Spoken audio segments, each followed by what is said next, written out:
Chegando com mais um Potter Entrevista. Como é que vocês estão? Tudo beleza? Obrigado por nos ouvir aqui, né? É um programa que começou lá em 2018. A gente fala de temas diversos. O intuito desse programa é ouvir as pessoas. A gente ouve as pessoas e você chega à conclusão.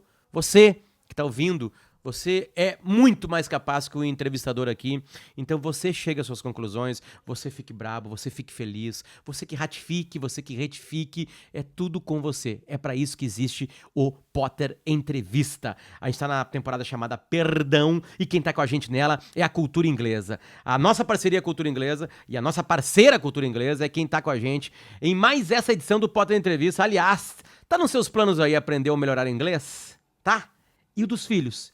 Não tem por que deixar para depois. O curso presencial da Cultura Inglesa, todo mundo conhece, qualidade e excelência acadêmica com mais de 85 anos.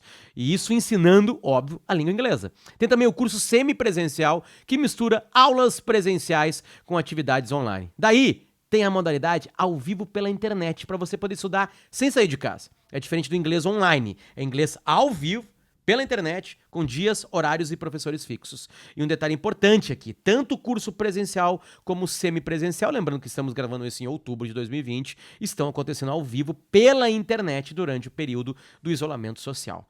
Ou seja, você escolhe como quer estudar. Bom, para saber mais e aí fazer a tua matrícula na Cultura Inglesa, tem o culturainglesa.net, o site para você saber de todas as informações, ou vai direto no WhatsApp, o número é 21, coloca ali, 21 4002 0909, 21 4002 0909, corre porque tem o inglês para você, tem uma Cultura Inglesa para você. Já estou com o aplicativo que gravo aberto, deixa eu liberar a imagem agora aqui. Jones, obrigado, cara. Obrigado pelo teu tempo, obrigado pelo teu carinho de me atender. Eu preciso agradecer um amigo de infância que mora na Nova Zelândia, chamado Gabriel de Oliveira Mendonça. Dividiu apartamento comigo na época dos barracos de Paula da Pedreira, em Porto Alegre, quando a gente saiu do Alegrete, uma cidade do interior, na fronteira oeste, Jones. Ele que fez toda a ponte, né, através do Twitter lá, e aí falou contigo e tu acabou aceitando. Obrigado pelo teu carinho de estar comigo aqui. Valeu mesmo, de verdade. Nada, eu que agradeço o espaço. Um abraço, inclusive, pro Gabriel também, que falou comigo no WhatsApp, no inbox do Twitter, no inbox do Instagram, porque para eu acompanhar as redes é difícil, né? Ele ficou me lembrando lá. Eu imagino. Jones, bom, cara, a graça que eu vejo no Potter Entrevista é de ouvir as pessoas de verdade. Né? Eu preciso tentar entender o que as pessoas pensam, né? E nessa temporada a gente tá falando sobre perdão. E como eu falei com pessoas múltiplas, assim, de diversas áreas e, sei lá, cada um jogou esse tema para algum lugar, assim. Deixa eu começar em cima disso aí, assim. Quando eu falo a palavra perdão, de dentro de toda a complexidade da tua vida, do que tu pensa, do que tu estuda, o que é a primeira coisa que aparece na tua cabeça quando se fala ela, Parece perdão? uma imagem de Jesus Cristo na Igreja Católica, é uma palavra muito associada ao discurso de sentimento cristão, né? Uma coisa muito forte, a ideia da religiosidade cristã. Talvez isso seja a primeira coisa que vem à minha cabeça, porque eu fui católico por muito tempo, né? Então, fui daqueles adolescentes que passou muito tempo no grupo jovem da igreja, no texto dos homens, essa coisa. Mas a primeira imagem que me chega é essa. Tem algum resquício católico? Tem algum resquício de Jesus Cristo? Como é que tu encara ele hoje? Como é que tu conversa ou não com ele hoje? Não, veja, eu brinco que a questão religiosa, se existe um divino ou não, não é uma preocupação hoje na minha vida. Eu tenho tantas outras obrigações na minha vida que eu não tenho nem tempo de pensar nisso, tá ligado? Eu só lembro de religiosidade quando eu pego um avião, porque eu tenho medo de avião, aí toda vez que o avião tá decolando ou pousando, aí eu lembro, né? E aí vai que exista, eu dou uma conversada aí com Jesus, ele gosta dos comunistas, então ele gosta de mim, e a gente tá ali numa boa relação. Eu tenho sou um comunista, um marxista, que não defende nenhum tipo de sentimento antirreligioso, né? Não trabalho, por exemplo, com essa frase descontextualizada, muito citada por alguns marxistas, que a religião é o ópio do povo, muito pelo contrário, defendo um respeito fundamental à religiosidade, e tenho simpatias, inclusive, por várias figuras religiosas, como o próprio Papa Francisco. Então tem uma relação distante com religiosidade, mas uma relação de muito respeito e de muito diálogo com os setores religiosos da sociedade, sem nenhum tipo de problema.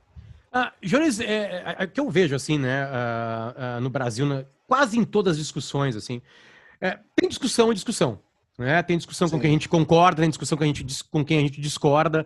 E tu acabou de falar uma coisa que eu discordo dessa coisa da religião ser o ópio do povo. A maior parte das discussões que tu se mete, ou que tu é chamado, ou que daqui a pouco tu nem notou, tu acordou, tu abriu teu Twitter, por exemplo, e tu tá metido, tu consegue ter algum tipo de diálogo? Tu conversa bastante com pessoas que tu discorda veementemente. Isso é um exercício que acontece para ti ou não? Veja, a dinâmica das redes sociais, ela criou um comportamento dual no ser humano, né? Não diria que criou, diria que potencializou, mais correto do ponto de vista teórico, que é normal no tipo de sociabilidade que a gente vive você ter uma opinião frente a frente com a pessoa e outra opinião pelas costas, né? Isso é normal na sociedade humana e tal. Frente a frente você tem uma postura mais comedida, você evita adjetivações meio pesadas e por aí vai. Só que as redes sociais criaram uma coisa muito louca, que especialmente no Twitter, que tem uma dinâmica muito de embates, uma dinâmica muito agressiva, as pessoas no Twitter se comportam como animais selvagens, sem educação e sem capacidade de ouvir, né? Então, é muito difícil você ter qualquer tipo de diálogo, de interação nas redes sociais. Por que, por exemplo, eu prefiro o Instagram? Porque a relação de troca de ideias no Instagram é uma relação via inbox, né, direct, e aí é mais próximo de uma conversa, porque eu, por exemplo, uso muito áudio, então mando bastante áudio. Então parece mais uma conversa do telefone, é mais próximo daquele contato face a face, e via de regra as pessoas são muito mais educadas, respeitosas, escutam e falam com uma relação dialógica própria do que em outras redes sociais como o Facebook e como o Twitter. Ainda tem um outro problema que atinge pessoas particularmente como eu, e eu faço um trabalho de comunicação, né, de divulgação das ideias marxistas na rede, me considero um comunicador popular, só que algumas pessoas confundem isso com ser um astro do rock ou com ser um astro da música. Porque o que é um astro da música? O Luan Santana, por exemplo, ele faz algum post lá, alguém chama ele de imbecil, fila da puta, merda, aí ele responde, tudo bem, próximo CD vai ser lançado dia tal. Porque, então, ele é um astro, enfim, a assessoria de comunicação dele existe para isso, né? E eu não sou um astro do rock, nem sou famoso, eu sou uma pessoa normal, sou um professor, sou um militante de base que por um acaso faz um trabalho de comunicação. Então, se alguém vir me xingar, eu vou mandar ele se fuder de volta, eu vou bloquear, assim, simples e objetivamente. Eu não vou me comportar como se fosse uma assessoria de comunicação de um astro do rock, até porque, inclusive, eu nem tenho uma assessoria de comunicação e que faço a gestão de todas as minhas redes. E as pessoas têm algumas dificuldades de entender isso, que pessoas que fazem comunicação pública, como eu, Sabrina, Humberto Matos, que é inclusive do Rio Grande do Sul, Dimitra Vulcana, Laura Sabino, Roju e por aí vai, nós não somos astros, nós não somos artistas, nós não somos influencers, nós não somos famosos, nós somos militantes e pessoas, né, normais. A gente não tem o arquétipo do artista que anula a dimensão humana, né? E nós nos comportamos como humanos. E se uma pessoa face a face me xingasse, eu xingaria ela de volta. Depende da situação, se fosse um homem saudável, mais ou menos do meu peso, é capaz de eu dar uma tapa de volta. E aí na rede social eu não me comporto de maneira diferente. Então, redes sociais é muito difícil. Agora, no ao vivo, isso Não é chega, muito... né? Não chega, Isso né, é Jones? muito Não chega a proveitoso. raiva no ao vivo, né? Duvido que alguém Exato, chegue no supermercado e fale assim, seu comunista, não sei o quê. Não aconteceu isso na tua vida? Não. Já aconteceu parecido, mas nesse naipe não. Mas já aconteceu de, por exemplo, eu estava num bar em Recife antes da pandemia, evidentemente, e um sujeito me reconheceu, um bolsonarista, e aí começou a me xingar e dizer que eu merecia morrer, que eu merecia apanhar e tal. Como eu sou uma pessoa relativamente grande, graças a Deus, amém, aí eu só fiquei parado e disse assim, pô, vem me matar, pô. Aí, evidentemente, que ele não veio, né? Mas o que eu estava dizendo é que, veja, é possível sim trocar ideias divergentes, sem problemas. No ao vivo, eu, por exemplo, eu tenho um colega, amigo é uma palavra muito forte, a gente é colega, ele é do PSDB, a gente se conhece desde a época da graduação na UFPE, e toda vez que a gente se encontra para tomar uma cerveja, a gente debate, discute. ele discute no sentido de discutir teoricamente, no sentido de brigar. Ele é uma pessoa que é diferente da média liberal brasileira, que ele, embora seja um liberal, ele lê autores não liberais. Então é alguém que dá para você debater com qualidade o pensamento marxista com ele, o pensamento desenvolvimentista, que ele vai saber o debate. Eu também leio autores liberais, como Bob, Hannah Arendt, Merquior. Então, por exemplo, a gente sempre tem um diálogo. Claro, tem farpas, tem Sim. aquelas provocações para lá e para cá, mas dá para ter um diálogo de boa. Agora, no ao vivo, a dinâmica das redes sociais, e particularmente no Twitter, é uma dinâmica muito louca, assim, uma dinâmica de brutalismo e de não escuta. Tá, mas assim, Jones, vamos lá. Quem te segue no teu canal de YouTube, quem te consome no canal de YouTube, é um canal teu, as pessoas mais ou menos imaginam que tu vai trabalhar ali.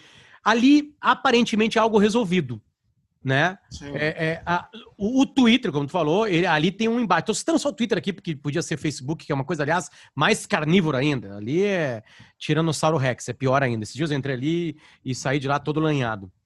Mas a gente não consegue ter convergências, porque eu saco no teu lidar nas redes sociais, Jones, que tem um pouco de deboche disso, assim. Eu acho que tu enxerga isso e tu provoca, né? Tu provoca. Vou citar a maior de todas as provocações, né? Eu, com a ajuda do Gabriel, fui diretamente a pontos sobre o que tu realmente pensa da complexidade do ser chamado Stalin.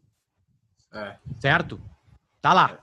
Tem uma complexidade do que tu pensa do Stalin, que eu vou querer, obviamente, que tu fale aqui pra gente, tá? Só que quando tu tá sendo provocado sobre isso, tu não vai ali com o cara falar assim, cara, olha só, o que eu penso sobre Stalin é isso. Não, tu vai ali, larga uma pra ele, provoca ele, devolve com alguém que tu descobre que ele goste, assim. É tu no meio do caos se divertindo, é tu entendendo que não vai adiantar nada, ou tu falando assim, cara, esse cara pensa diferente de mim, eu tô me cagando pra ele, não vou nem me importar com ele, porque aí não tem a congruência. Como é que tu funciona nisso aí? Eu tô certo nessa avaliação? Tem um pouco de deboche teu ali. Eu acho que tu se diverte ali. Veja, tem 3 questões aí. A primeira fala vai parecer um pouco arrogante, mas eu juro para quem vai ouvir a gente que não.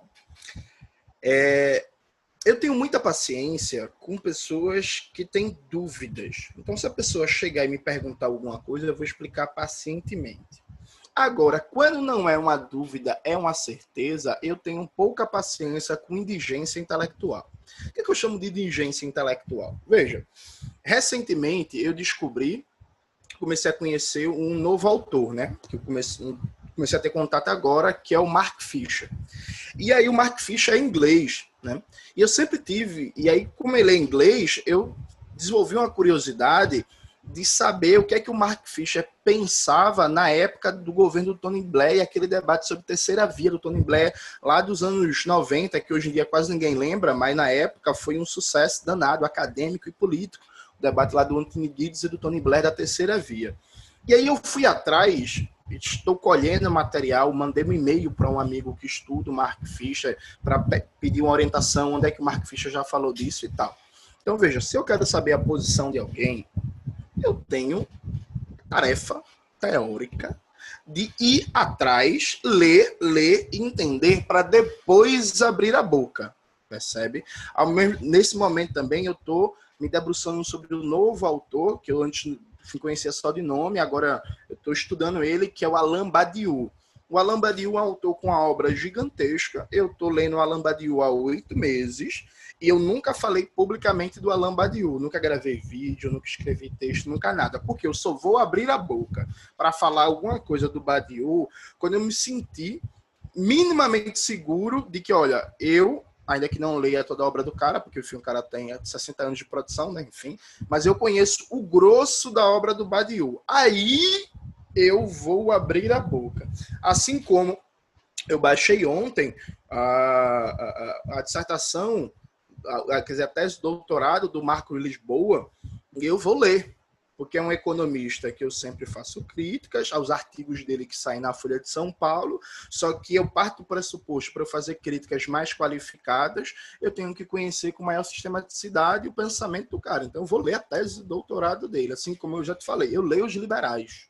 Não leio, evidentemente, o Rodrigo Constantino, porque tudo tem limite, né? Enfim, mas os liberais brasileiros um pouco mais qualificados, eu leio todos. Eu evito comprar os livros, porque aí é foda financiar liberal, mas como eu tenho vários amigos e amigas que sempre me presenteiam com livros, quando eu vou ganhar um livro de presente, eu sempre peço o livro dos liberais. Eu agora mesmo pedi, uma amiga chegou, disse que queria me dar livros, e eu pedi a ela toda a coleção dos livros do Melchior, que estão sendo reeditados. Então eu tenho hoje na minha biblioteca todos os livros do Melchior, que foram lançados nos últimos anos, vou ler de maneira sistemática para fazer a crítica.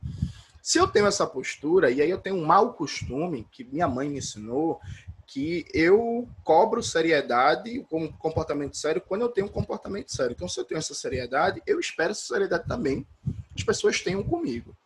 Percebe? Então, se você, por exemplo, chega com uma pergunta debochada sobre qualquer tema, o mínimo que eu espero é que você faça uma pesquisa, se não for uma dúvida, antes de abrir a boca. O mínimo, assim, sabe?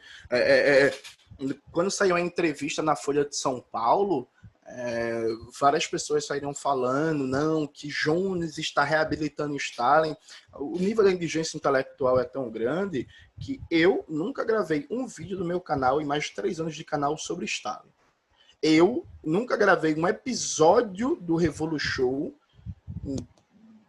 muito tempo que eu participo do Revolu Show, sobre Stalin. Eu nunca lancei um livro, nem pretendo lançar um livro sobre o Stalin. Eu nunca dei, aliás, eu dei uma palestra só, uma formação, que era um ciclo de formação política realizado pelo PCB do Distrito Federal sobre o pensamento marxista clássico, e aí era sempre em dupla, e aí era um ciclo de formação sobre o pensamento de Gramsci e do Joseph Stalin. E aí eu fiquei responsável por falar pelo Stalin, meu amigo Gabriel Landi, e pelo Gramsci. Foi a primeira e única vez na minha vida que eu dei uma comunicação pública que teve como foco a obra do Stalin. Então, veja, eu tenho pouca paciência para esse clima de indigência intelectual, sendo muito sincero contigo, assim. Eu considero que uma pessoa como eu, que teve uma formação do ponto de vista formal, muito precária, porque vim de família pobre, mãe empregada doméstica, fiz grande parte dos meus estudos de maneira autodidata, entrei na faculdade tarde, porque eu reprovei 2 anos no ensino básico, porque eu estava estudando. Então, veja, se eu, que tenho uma formação precária, que não tenho uma bagagem cultural familiar, e que eu formei minha bagagem cultural, eu tenho o cuidado e a seriedade de, antes de abrir a boca, estudar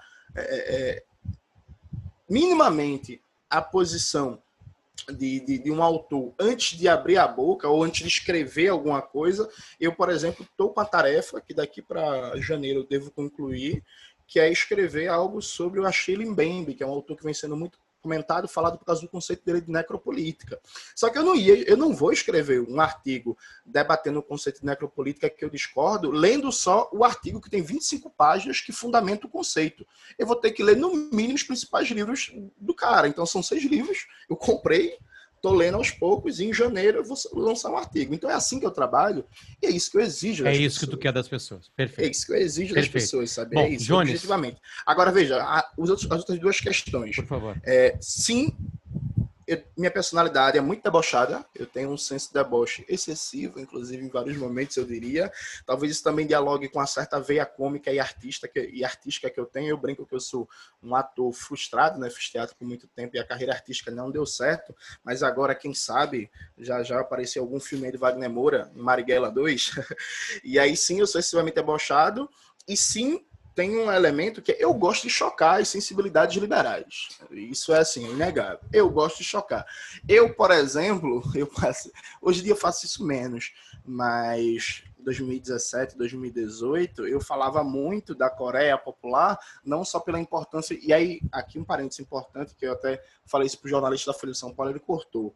O nome Coreia Popular não é uma... fala Coreia Popular porque o nome do país é Coreia Popular. É, isso. O nome do país é República Democrática Popular da Coreia. Mas, ao mesmo tempo, você sabe que você provoca. Sim, eu sei que eu provoco, mas eu provoco de propósito. E não vou nem desenvolver esse raciocínio agora, porque imagino que ele vai ser objeto de alguma pergunta. Mas veja, eu provoco de propósito porque, para mim, existe uma dualidade moral que é constitutiva do estabelecimento intelectual, do senso comum liberal que circula, que é uma dualidade moral que é assim, só para dar um simples exemplo, a Coreia do Norte é um país horrível, E qualquer palavra que não seja de repúdio é inaceitável e sintoma de simpatias totalitárias. Ok. Já Israel é a única democracia do Oriente Médio, é um país maravilhoso. Israel tem um regime de apartheid.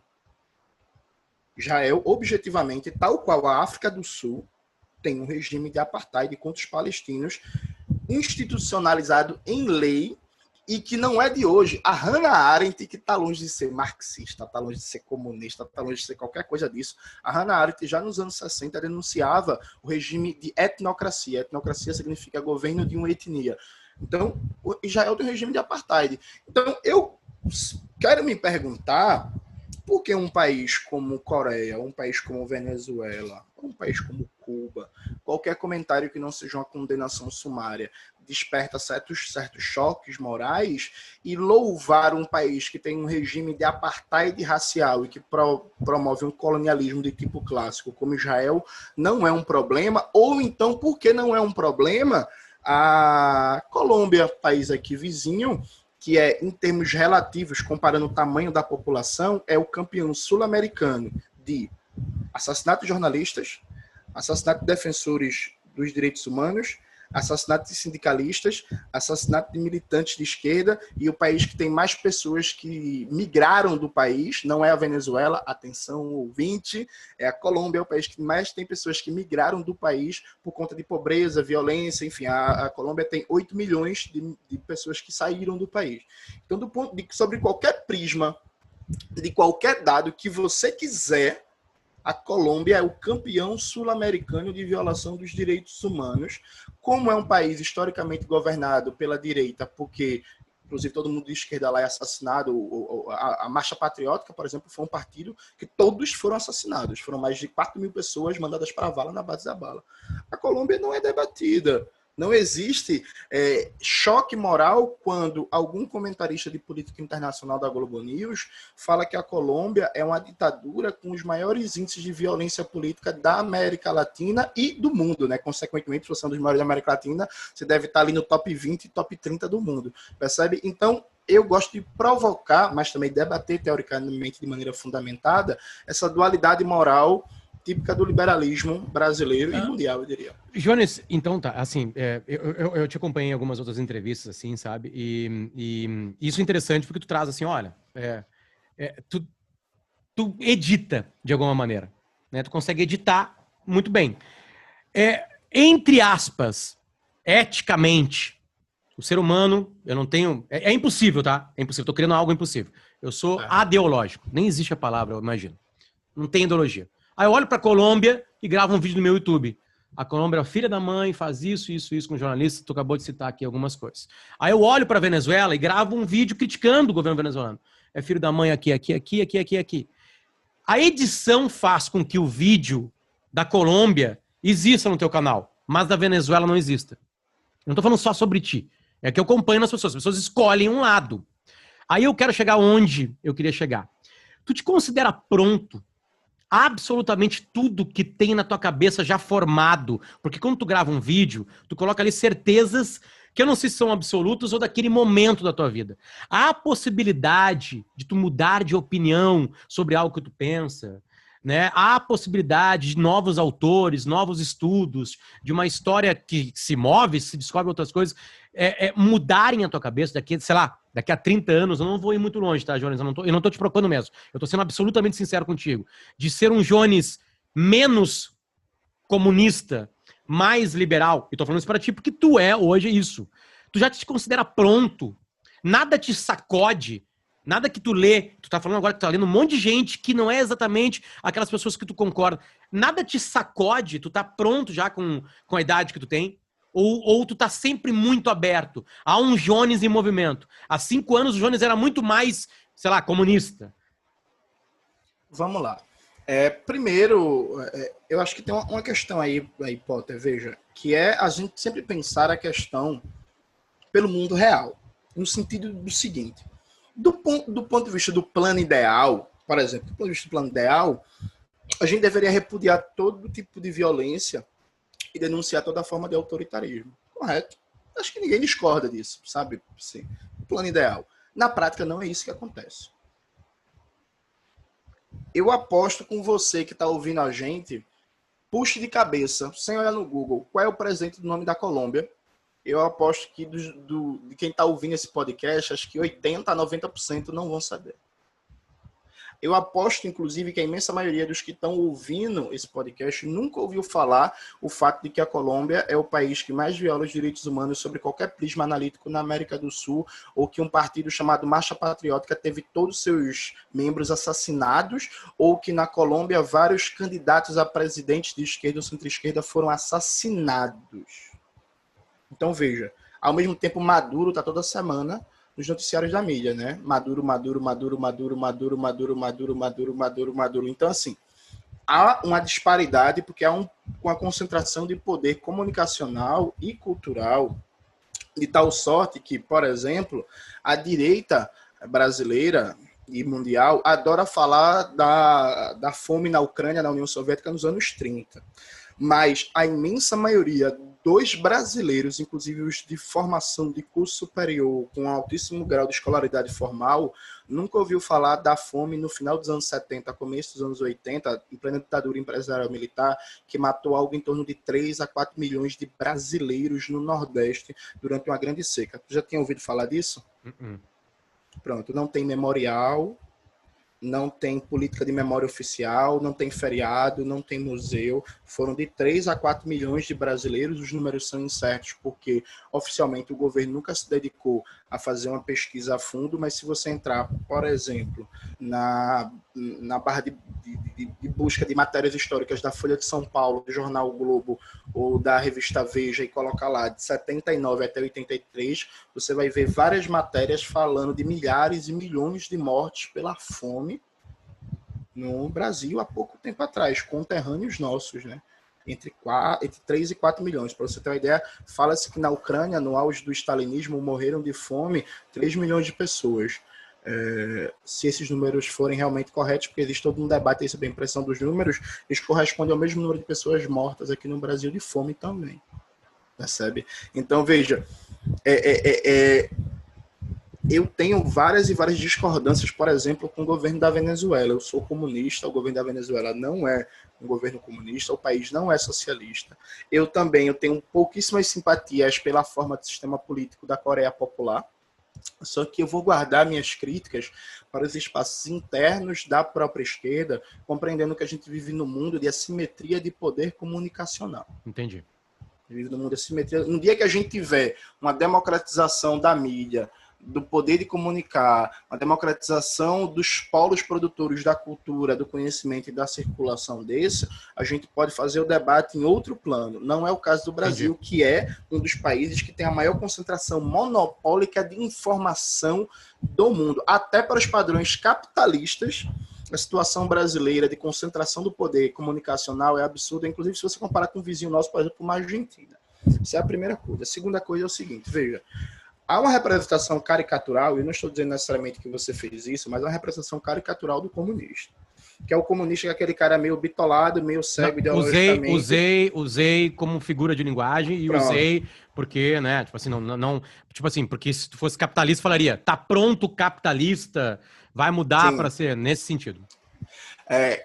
Então, veja, isso existe, essa caricatura existe no mundo real, especialmente no movimento estudantil, é muito comum você ver a empolgação do jovem, às vezes de querer defender com muita veemência uma ideia sem estudar muito, mas não é o meu caso. Veja, de novo, isso para o ouvinte pode soar um pouco arrogante, mas eu juro que não. Eu tenho só 30 anos de idade e eu tenho capacidade de debater com qualquer pessoa os principais autores da cultura ocidental dos últimos 100 anos, dentro e fora do marxismo. Então eu consigo debater desde a obra de Pierre Bourdieu, passando pela obra de Foucault, até a obra de Merquior, até a obra de Henry Kissinger, até a obra de Carl Schmitt, de Norberto Bobbio, do John Rawls e por aí vai. Eu sou uma pessoa que eu leio em média 6 a 7 horas por dia, há 10 anos seguidos. A primeira vez que eu li um livro, eu tinha 18 para 19 anos de idade, então eu comecei a ler e a estudar muito tarde. E aí, compreendendo esse atraso, eu trabalho numa perspectiva de que eu tenho que correr atrás do tempo perdido. Então eu estudo desde sempre a 6, 7 horas diárias, E eu não lembro a última vez que eu passei uma semana sem ler um livro. Então, veja, eu não tenho um pensamento fechado, muito pelo contrário, eu estou sempre consumindo muita literatura fora do marxismo, até porque eu parto do pressuposto que eu, como comunicador, eu participo do que a gente chama de batalha das ideias. São os enfrentamentos das diferentes ideias e projetos políticos que circulam na sociedade. Para eu ser um comunicador marxista qualificado, eu tenho que conhecer em detalhes e com seriedade a produção de outros campos políticos fora do marxismo. Então, eu venho, por exemplo, fazendo críticas e enfrentamentos ao pensamento da filósofa alemã Hannah Arendt. No meu livro, que está em pré-venda, o Raça, Classe e Revolução, a luta pelo poder popular nos Estados Unidos, livro em parceria com Gabriel Lande, a gente fez uma crítica muito ampla a compreensão da Hannah Arendt da história das revoluções. A Hannah Arendt faz uma comparação entre Revolução Americana e Revolução Francesa, né, coloca a Revolução Francesa como uma tragédia, a Revolução Americana como um sucesso, e disso deriva toda uma teoria sobre violência, questão social, liberdade e democracia, e por aí vai. A gente fez uma crítica de maneira sistemática, e antes de escrever essa crítica, eu passei um ano seguido lendo todo livro, assistindo entrevista, lendo artigo, lendo tese, lendo dissertação, debatendo o pensamento de Hannah Arendt. Nesse momento, eu estou preparando o meu próximo livro. Aliás, eu estou trabalhando em 3 livros ao mesmo tempo, mas um deles, que vai sair no final do ano que vem, eu pretendo fazer um debate muito amplo sobre a concepção de democracia das diversas correntes do pensamento. Então, eu comprei uma versão portuguesa das obras escolhidas do Norberto Bobbio, né, um famoso liberal, um liberal-democrata italiano, e comprei uma versão em espanhol das obras escolhidas muito mais amplas. Então eu estou com quase 2.000 páginas do Norberto Bobbio, que eu vou ler todas até janeiro do ano que vem, porque vai ter um capítulo do meu livro debatendo a teoria democrática do Norberto Bobbio. Quanto mais eu leio, quanto mais eu estudo, eu tenho mais certeza da minha opção política comunista, porque ela foi uma opção muito bem fundamentada. Veja, eu trato o estudo de verdade como uma questão muito séria, muito por influência do rap, da própria criação da minha mãe. Meu nível de seriedade que eu dou ao estudo é tão grande que antes de eu decidir escolher uma organização política para militar, hoje eu sou militante do PCB, hoje não, né? Desde 2013, antes de eu escolher uma organização política para militar, eu passei 6 meses lendo o programa político de todas as organizações brasileiras. Eu li o programa político do PT, do PCdoB, do PCR, do PSOL, do PCB e de outras organizações que não são legalizadas, como a Consulta Popular e por aí vai. Então, antes de eu escolher militar no PCB, eu li o programa político de todas as organizações brasileiras. Foram mais ou menos 25 programas políticos. Todas as organizações brasileiras de esquerda, evidentemente. Eu não li o programa do PSDB, foda-se. Então, assim, a minha personalidade, ela é assim, eu não tomo posições antes de estudar muito seriamente. E eu, modéstia à parte, acho que eu não abro a boca para falar de algo que eu não tenha bons argumentos para defender minha posição. O que não significa a ausência de mudanças. Eu, por exemplo, hoje, sou muito mais aberto ao diálogo. Um exemplo simples, com a psicanálise. Até 2 anos atrás eu tinha bastante restrições à psicanálise, mas eu estou num processo de mudança e já incorporo a psicanálise nas minhas análises políticas, no meu debate teórico, porque meu amigo Eribaldo, que é um estudioso da psicanálise, me convenceu que minha crítica à psicanálise estava equivocada. Assim como esse meu amigo Eribaldo também, ele é um estudioso da teoria do reconhecimento, né, que ficou famoso no mundo com Axel Honneth, que é pensador da 3ª geração da escola de Frankfurt. Eu, nesse momento, estou um pouco mais aberto a rever minha posição sobre a teoria do reconhecimento e a obra do Axel Honneth, que não significa que eu vou aderir, mas estou mais aberto porque eu tive bons argumentos que me convenceram que eu precisava voltar e olhar com mais cuidado. Então, com bons argumentos, eu me convenço de muitas coisas. O que eu não aceito, e isso é muito forte na minha personalidade, é argumento de autoridade e carteirada acadêmica, né? Aí, assim, foda-se. Mas bons argumentos, estou sempre aberto a ser convencido. Jones, Stalin. É impressionante o que aconteceu depois da entrevista do Caetano Veloso, né? Pelo que eu acompanhei, assim, tu vira um personagem central, de alguma maneira, junto com Stalin, disso, né? Porque aí tem Losurdo, cruza por Losurdo, aí Losurdo tem todo um processo teórico de crítica e de entendimento de que o que foi Stalin na União Soviética. Stalinista depende de que tipo de stalinismo pode ser. Então, a pergunta, Jones, eu queria que tu explicasse isso para uma criança de 5ª série, né? Que personagem da história é esse, Stalin? Quem é esse personagem? E, obviamente, onde há congruência, ou se não há congruência, por favor, responde isso para as pessoas.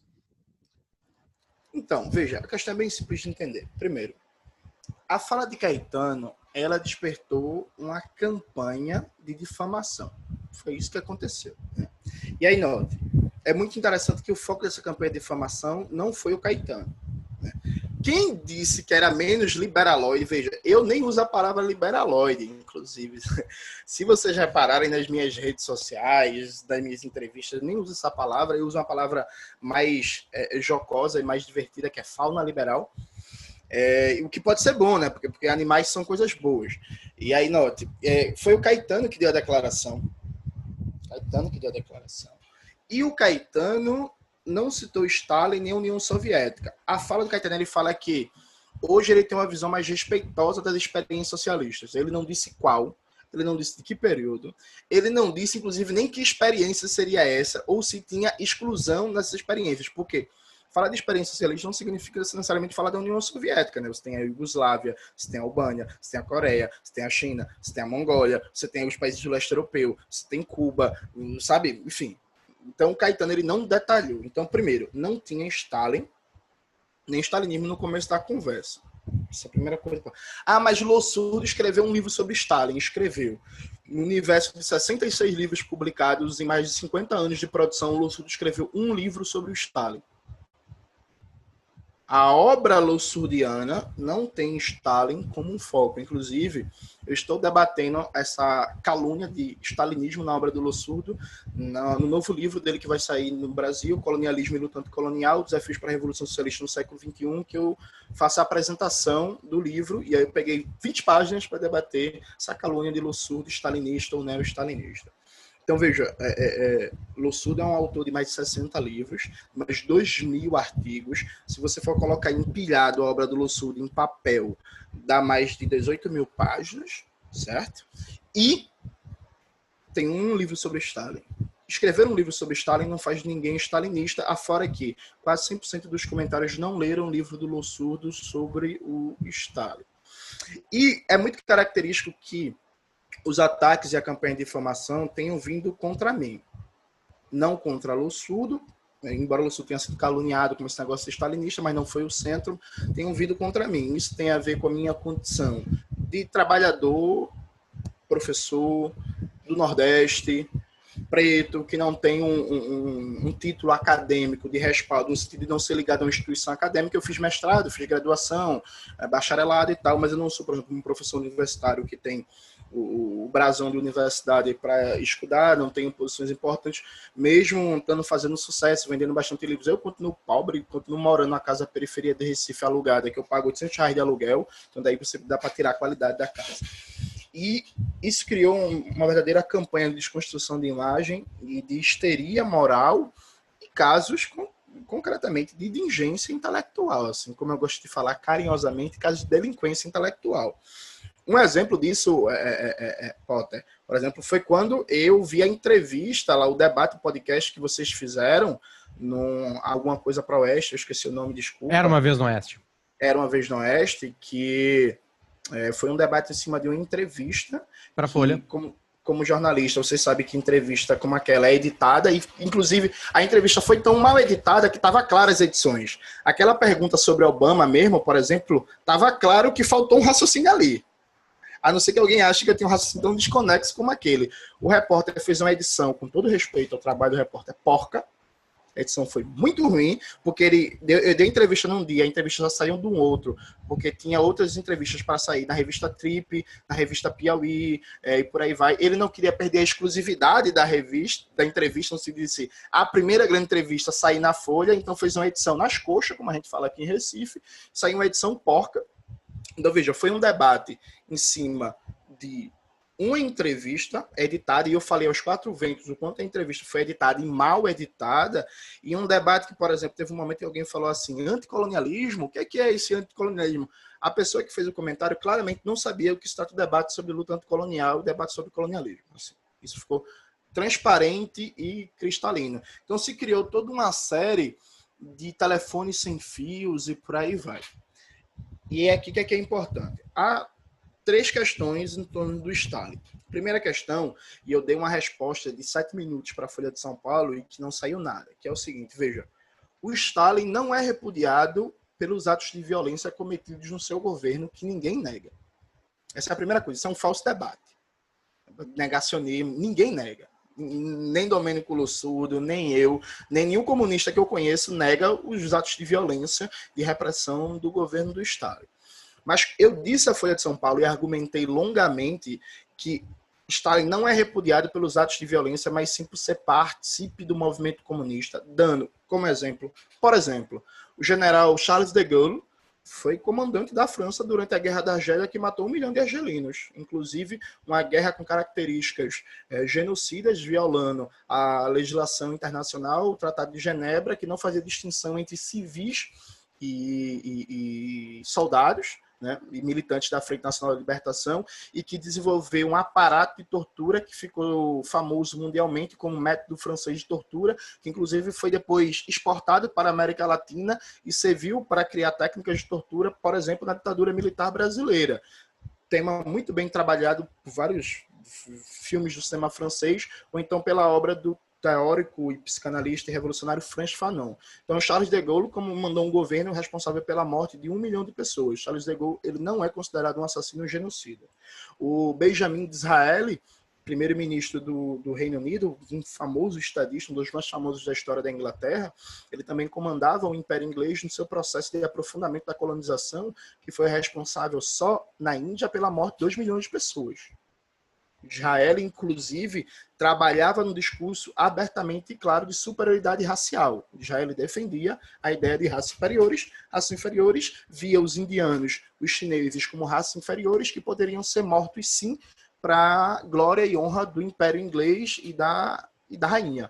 Ou então, o Winston Churchill, considerado um herói, um democrata, inclusive, que apoiou o fascismo do Mussolini, foi apoiador do fascismo do Mussolini, foi um dos operadores políticos da invasão de 17 potências reacionárias na Rússia pós-guerra civil, que é responsável pela morte de mais de 2 milhões de pessoas, era racista, antissemita, supremacista branco, escreveu vários livros de história do povo inglês, e que defendia uma ideia de raça pura do povo inglês. Inclusive, a ideia de raça pura do nazismo não é criação do nazismo, é uma ideia que tem uma longa tradição na cultura anglo-saxã, que o nazismo se apropriou e radicalizou. Então, Winston Churchill, antes de Hitler, já estava lá defendendo a ideia de raça pura do povo inglês, e alguém que foi responsável por vários e vários massacres coloniais, e só na Índia foi responsável por 3 milhões de mortes pela fome. O Churchill também não é repudiado como assassino, como genocida pela cultura mainstream. E os exemplos eu posso multiplicar assim, ao infinito. Né? O próprio Henry Truman é responsável pelo maior massacre da história da humanidade no espaço-tempo, quando ele autorizou o uso de bombas atômicas, quanto o Japão nunca na história da humanidade, nem antes nem depois, se matou tanta gente num período tão curto de tempo. Em alguns segundos, você limpou da face da Terra mais de 300 mil pessoas. Nenhum deles é considerado um assassino genocida. E aí, veja, quando eu falo isso, algumas pessoas não compreendem, dizendo assim, você está justificando um erro pelo outro. Não tem nada de justificar um erro pelo outro. Quando se chama esses exemplos históricos, é para mostrar que a lógica da aplicação do conceito está errada. Porque se o Stalin é considerado ditador genocida pela violência política intrínseca ao seu governo, ao seu período governativo, o Churchill, o Truman, o Disraeli e o de Gaulle também deveriam ser, e não são. Ou seja, há um problema na aplicação do conceito. A base histórica do conceito não é adequada. Então tem um problema de análise histórica. Então esse é o primeiro ponto. O Stalin não é repudiado pela violência política do seu governo. O Stalin é repudiado por ser participe do movimento comunista. O mainstream liberal não tem problema nenhum com violência política. Zero. Afirmo categoricamente. É zero. Prova disso é que um sujeito como, o exemplo que eu dei, um sujeito como Obama é visto como herói, que destruiu a Líbia, que era o país com o maior IDH da África. O Henry Kissinger, que operou o golpe de Estado no Chile contra Salvador Allende, responsável por instalar a ditadura mais brutal da América do Sul, o Henry Kissinger anos depois recebeu o Nobel da Paz. Pô. O Henry Kissinger recebeu o Nobel da Paz, o cara que operou o golpe de Estado Obama no Chile. também. Obama também, sabe? Então, assim, e o Bush chegou a concorrer ao Nobel. O carniceiro fundamentalista sociopata do George Bush chegou a concorrer ao prêmio Nobel. Então, veja, para mim, está mais do que provado por esses vários exemplos que o problema não é a violência. E se quiser, eu posso passar mais 6 horas dando exemplos aqui de violência política, de estadistas, de políticos famosos do mundo liberal, porque se tem uma coisa que eu sei é a história das misérias do liberalismo. Então, primeiro argumento, máximo. E aí eu não aceito que se trate o Stalin de uma forma e todos esses líderes de outra. Eu quero que a gente debata o fundamento do conceito a partir de uma análise histórica séria, ou então que a gente tenha um tratamento uniforme para todos.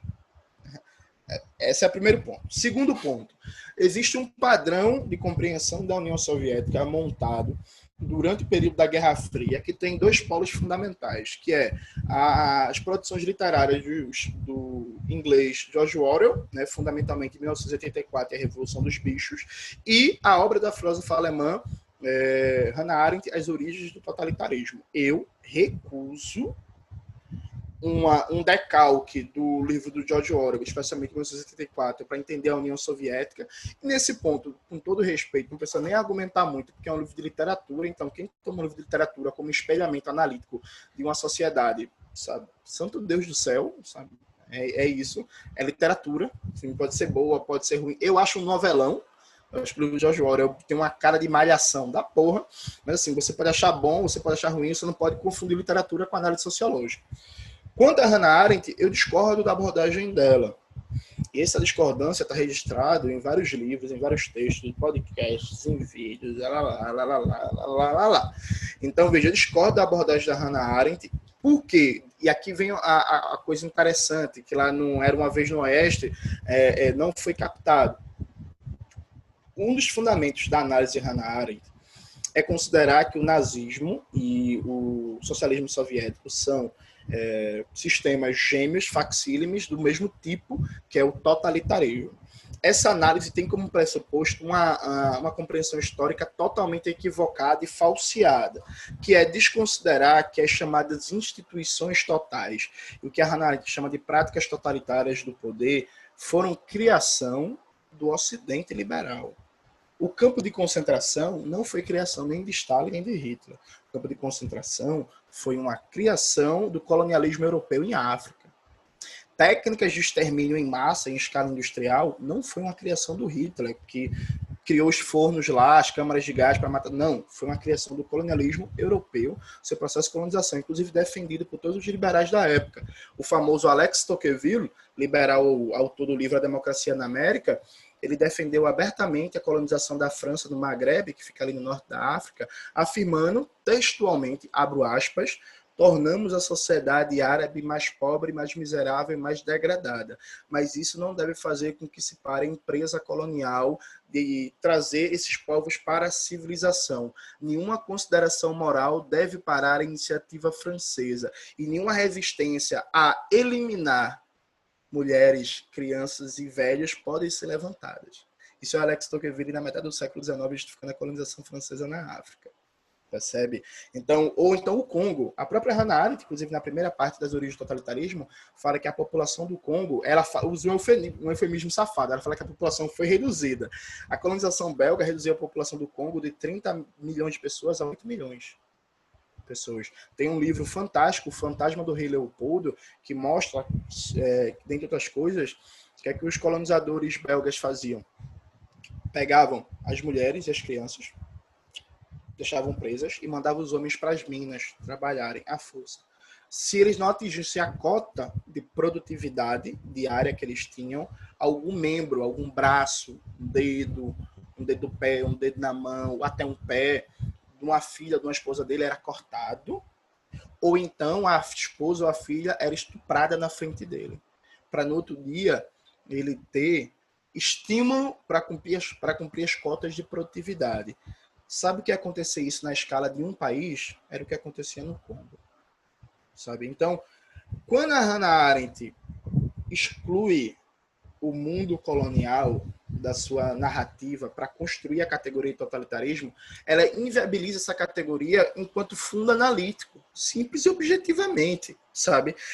Inclusive, tem um livro chamado Terra Negra, que é do Timothy Schmunzer, que é um autor também suspeito de simpatias marxistas e comunistas, que ele detalha como os líderes nazistas, Himmler, Goebbels, Hitler, tinham nos Estados Unidos a grande inspiração de sociedade nos Estados Unidos no Império Inglês. O próprio Hitler falou repetidas vezes que o rio Volga seria o seu rio Mississippi e que ele faria com os eslavos o que os Estados Unidos fizeram com os índios peles vermelhas e que as leis de segregação racial dos Estados Unidos, o regime de segregação racial Jim Crow, que foi criado ali no final do século XIX, foi a grande inspiração do Hitler. O Hitler, o Himmler e o Goebbels diziam repetidamente que a sociedade de pureza racial instituída nos Estados Unidos era um exemplo a ser seguido pelo regime nazista.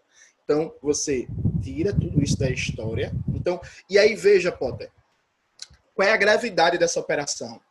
Imagine que você está em 1920 no mundo. Qual era a situação no mundo? Em 1920, a maioria da população do mundo era colonizada. Não era, não, um pouquinho, não, uma tribo aqui na África, não. A maioria da população do mundo era colonizada. A população da Índia, a população da China, a população de Gana, do Senegal, Camarões, da Coreia, etc, etc. Então, a imensa maioria da população mundial, cerca de 70% da população mundial, estava colonizada em 1920. Então, quando a Hannah Arendt, na análise dela das práticas totalitárias de dominação, ela exclui o mundo colonial do seu olhar, ela está excluindo somente a história da maioria da humanidade e a história do Ocidente. Então, a análise de Hitler e Stalin como irmãos gêmeos, sem falar que a Hannah Arendt não conhecia de verdade a sociedade soviética. Isso fica muito claro no livro. Ela tem um profundo conhecimento da Alemanha. Os comentários dela, inclusive, muitos deles são bem interessantes e instigantes. Mas você vê claramente, quando ela vai comentar a sociedade soviética, ela faz meio que um decalque. Ela faz um comentário muito profundo sobre a Alemanha.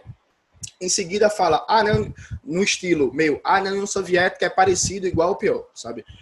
Mais ou menos por aí. Então, veja, esse paradigma analítico não se sustenta. E aqui entra no terceiro elemento, que é, sem desconsiderar nenhum dos elementos repressivos e de desemancipação presentes no governo stalinista, é impossível um analista sério desconsiderar que, por exemplo, enquanto a Alemanha nazista montava seu regime de segregação racial, inspirado no regime de segregação racial dos Estados Unidos, e na política de segregação racial vigente nos impérios coloniais europeus, a União Soviética foi o primeiro país do mundo, em 1936, na Constituição, a criminalizar o racismo, foi o primeiro país do mundo a proibir a eugenia e deixar de considerar a eugenia uma ciência, foi o primeiro país do mundo a instituir uma política cultural, educacional e científica de amplo impacto de massas, de combate ao racismo e defesa da igualdade racial, contra a política de colonização em defesa da autodeterminação dos povos. Só para dar um simples exemplo cultural, o filme O Circo, um sucesso no cinema soviético dos anos 30, com mais de 10 milhões de espectadores,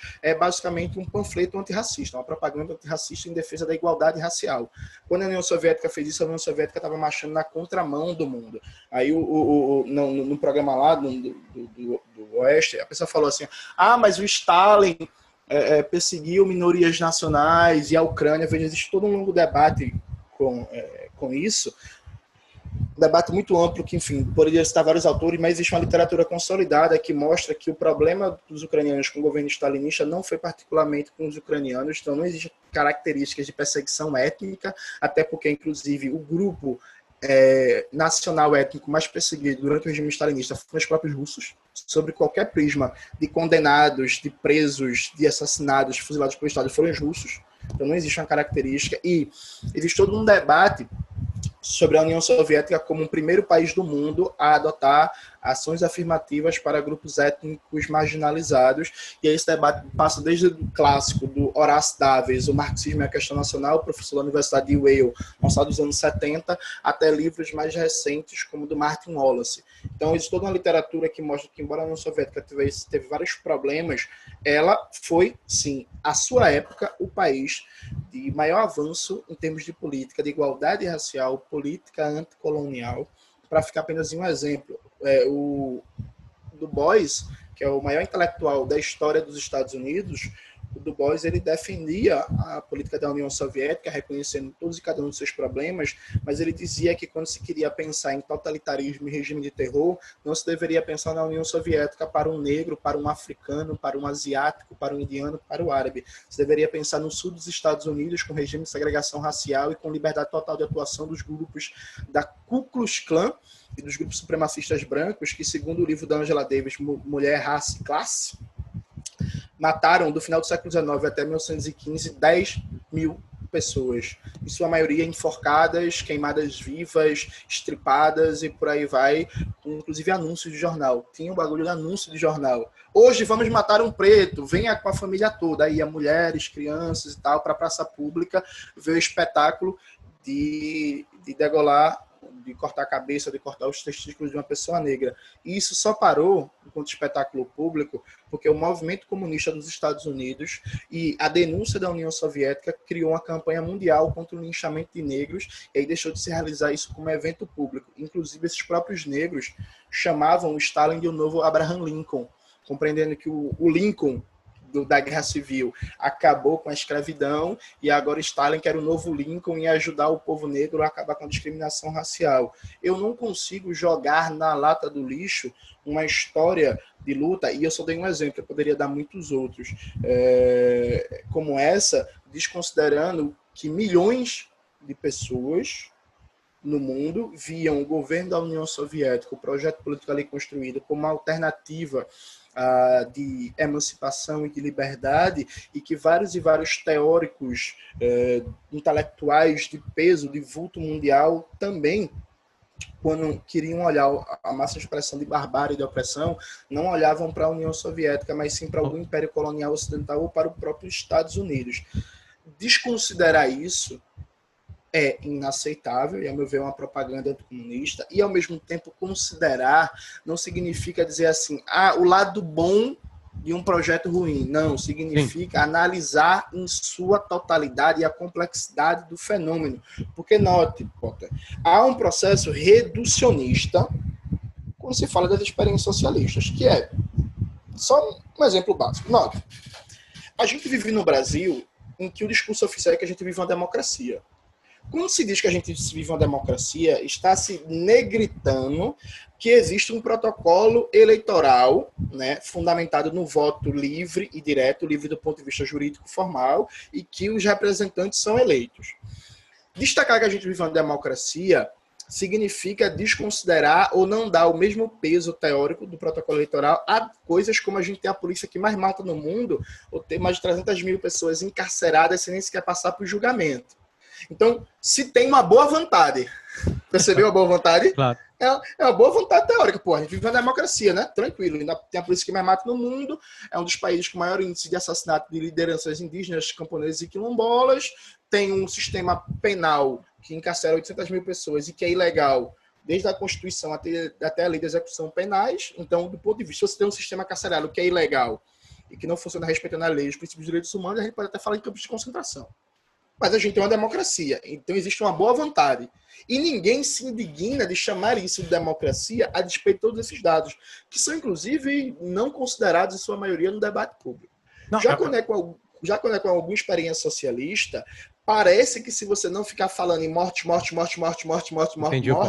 você é um sociopata que você quer matar igual a Stalin. Inclusive, no programa, teve até alguém que falou assim, o Jones Manuel, ele defende matar os outros, ele mataria o Caetano Veloso.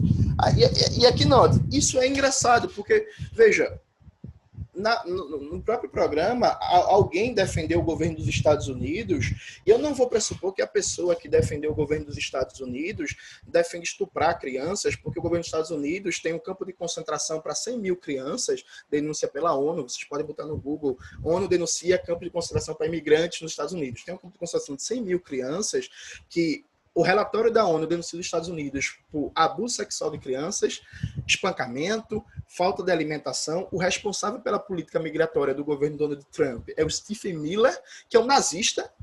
O The Guardian, pode colocar no Google também em inglês, vazou e-mails do Stephen Miller, que é nazista, supremacista branco, e os Estados Unidos, atenção para essa informação, é o único país do mundo a não assinar o Tratado da ONU para a Proteção de Crianças e Adolescentes em Situação de Imigração.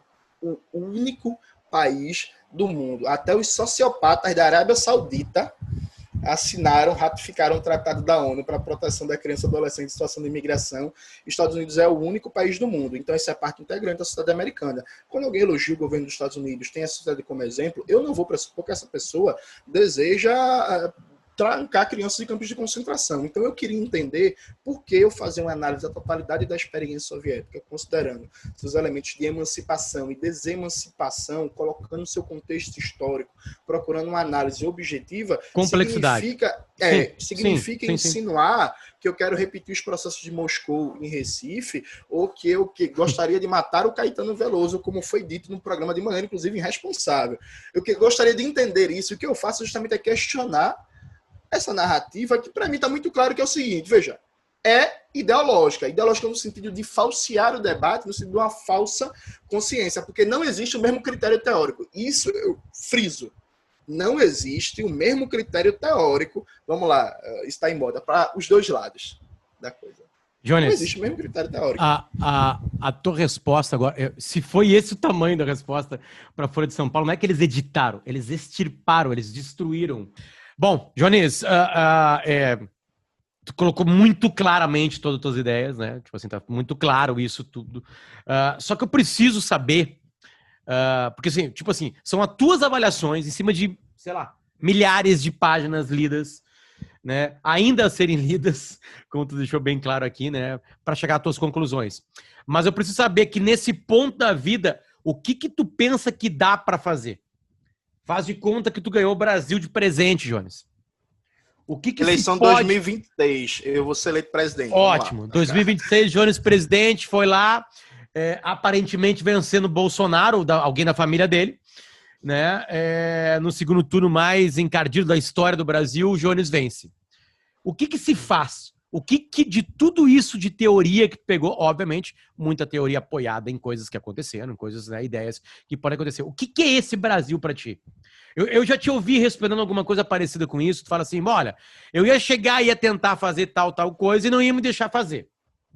Entende? Então, vamos lá. Algo que tu consiga fazer. Algo que tá completamente linkado à realidade. E tu já me deu uma dica. É eleições. Então, a gente afasta a ideia de revolução, né? Não, de jeito nenhum. Então deixe mais complexas essa resposta. É pela revolução? Não é? Que revolução é essa? Já teve no mundo essa revolução? O tempo é teu. Certo, vamos lá. Tem duas questões aí associadas. Primeiro é a questão de diagnóstico, né? O Brasil passou por todo tipo de ciclo político que você imaginar, né? O Brasil já teve governo desenvolvimentista de esquerda, governo desenvolvimentista de direita, governo trabalhista, governo petista, governo tucano neoliberal, governo do PMDB, com Sarney, com Temer, enfim, todas as colorações políticas possíveis fora do espectro mais radical de esquerda, a gente já teve. A despeito disso, nenhum dos problemas fundamentais do povo brasileiro foi resolvido. Só para você ter uma ideia, o analfabetismo nunca foi erradicado no Brasil. Um país pobre como a Bolívia, com 10 anos do governo Morales, já tinha acabado com o analfabetismo. O Brasil nunca acabou com o analfabetismo, nunca universalizou o acesso à saúde, à educação, à cultura, o lazer, o transporte, nunca erradicou como se deveria a mortalidade infantil, nunca combateu como se deveria a fome e garantiu soberania alimentar, que é diferente de segurança alimentar, isso é importante. Então, veja, isso é fundamental.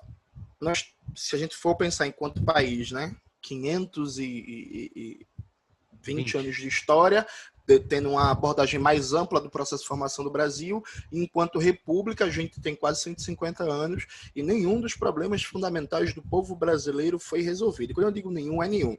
A situação é tão grave que o Brasil tem proporcionalmente uma cobertura de água e esgoto menor que o Iraque atual.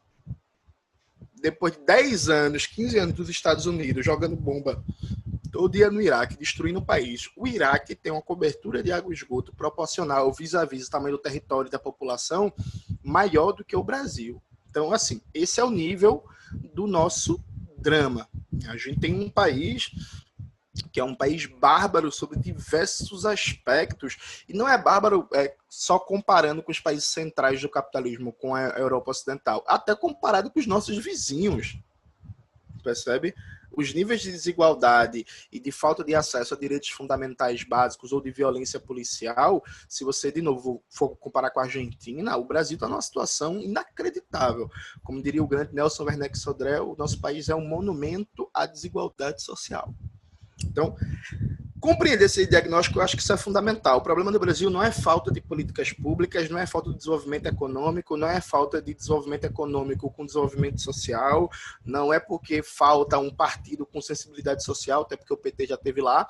O problema do Brasil é que o capitalismo dependente, tal qual, como pensava o Rui Mauro Marini, e esse sistema político de autocracia burguesa, como pensava o Florestan Fernandes, ele não oferece nenhum tipo de solução aos problemas fundamentais do povo brasileiro, nunca vai conseguir garantir soberania nacional e nem dignidade para as maiorias.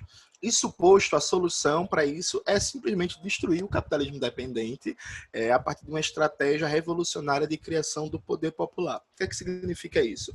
Significa pautar uma estratégia política, uma forma de atuação política que vise transformar radicalmente as estruturas políticas, econômicas, sociais, culturais e institucionais do país, com vistas a uma construção de um projeto socialista conectado com um projeto maior de unidade latino-americana, de uma pátria grande latino-americana socialista, e um projeto socialista que atende às características próprias e particular da brasilidade, que não vai ser cópia de nenhum decalque do modelo soviético, do modelo chinês, do modelo cubano, enfim, não, de qualquer tipo de modelo. Aliás, nem gosto de trabalhar com a ideia de modelo, embora a gente tenha várias coisas a aprender com essas experiências, como, por exemplo, como Cuba conseguiu erradicar o analfabetismo tão rápido com tão poucos recursos. É uma lição muito importante para a gente, mas vai ser um socialismo com particularidades e características próprias do Brasil e da América Latina. Inexistente ainda, Jones? Inexistente, tipo assim... Inexistente. É impossível, obviamente, porque tudo muda, né? Tudo faz ser mais complexo cada história de um país, mas assim... Tem algo muito próximo que a gente consiga enxergar ou não? É um acúmulo de situações que nunca existiram no mundo e que tu traria. Obviamente com as peculiaridades brasileiras. Veja. Durante muito tempo o movimento comunista ele teve um problema que foi copiar a União Soviética, né? Então existia um sovietocentrismo tanto nos partidos comunistas como nas experiências socialistas. Isso passou a ser superado a partir dos anos 70, em que, por exemplo, hoje a experiência chinesa, e aqui eu não vou entrar no debate se a China é socialista ou não, porque isso é outro debate muito longo, mas, por exemplo, a experiência chinesa e a experiência vietnamita dizem muito mais respeito à particularidade da sua história milenar e a cultura própria do seu povo num processo de nacionalização do marxismo do que a tentativa de qualquer cópia. Eu acho que aqui no Brasil a gente deveria passar por um caminho parecido, uma tentativa de nacionalizar o projeto socialista de orientação marxista, mas considerando a nossa história, as nossas particularidades territoriais, geográficas, culturais, étnicas, de fauna, de flora, enfim, o Brasil. Só um exemplo, Potter, que é interessante. O Brasil ele tem um potencial energético e bioenergético que nenhum dos países até agora que tentou uma transição socialista tem.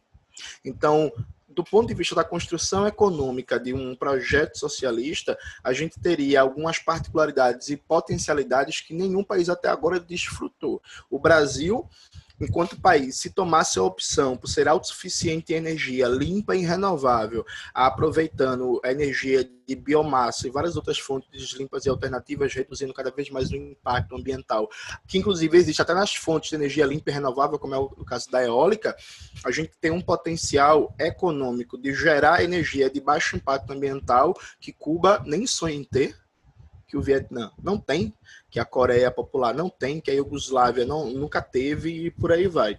Então, pensar um projeto socialista, marxista, e eu faço questão de negritar isso, marxista, mas com as particularidades do Brasil. A forma de construção desse projeto, eu lancei até um vídeo recente, está lá no meu canal, Estratégia Socialista e Revolução Brasileira, em que eu debato basicamente que a revolução ela não é uma festa, ela não é um encontro, ela não é a volta de Jesus Cristo, não é um negócio que acontece num dia.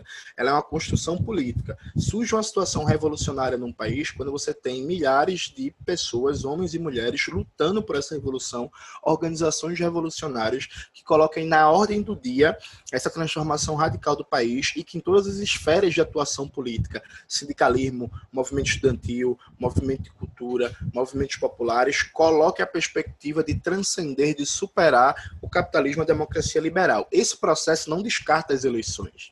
Não descarta as eleições. Aliás, nenhum revolucionário descartou por princípio as eleições fora de uma situação de dominação colonial, que é quando não existia eleição. Então, o Mao Tse-Dong e o Partido Comunista Chinês não cogitaram eleições porque na China colonizada não existia eleições. Então, não dava nem sequer para você cogitar. Mas, por exemplo, o próprio Che Guevara, que é muito conhecido como o guerrilheiro que pegou em armas, o que é verdade, o Che Guevara tem um texto fantástico chamado Crítica à Via Pacífica, que ele fala claramente que seria um sectarismo antimarxista descartar por princípio a participação nas eleições, porque em determinados momentos históricos uma participação eleitoral pode significar, sim, um acirramento da luta de classes e um aumento de consciência da classe trabalhadora. Um exemplo disso, muito significativo na história brasileira, é a eleição de 89. Na eleição de 89, se o Brizola tivesse ganhado, aquilo ia simbolizar, em menor medida o Lula, aquilo ia simbolizar um avanço muito grande da organização e da consciência de classe dos trabalhadores numa situação política de luta nacional muito melhor do que foi o que aconteceu, por exemplo, com o Fernando Collor. Sem falar que, naquele momento, mais o Brizola do que o Lula, mas tanto o Brizola e o Lula iam ter uma perspectiva de tocar reformas estruturais que a gente nunca teve, como, por exemplo, a reforma agrária. Perfeito. Estava na ordem do dia. Então, eu não descarto nenhum meio de atuação política, e esse ponto aqui é o ponto polêmico e interessante. Porque vai ter espaço para pessoas que pensam completamente de ti. A polêmica é essa ou não? Não, a polêmica, veja, são duas questões diferentes. Primeira questão diferente, eu sempre fiz a crítica, porque as pessoas têm preguiça de ler e ir atrás, mas eu sempre fiz a crítica do que eu chamo de militarização na União Soviética das ciências humanas. Então, sempre uma das principais críticas que eu tenho ao governo do Stalin é tratar as ciências humanas, as artes, o debate teórico como uma questão de segurança de Estado e operar na perspectiva de que quem discorda da linha oficial do partido era criminoso.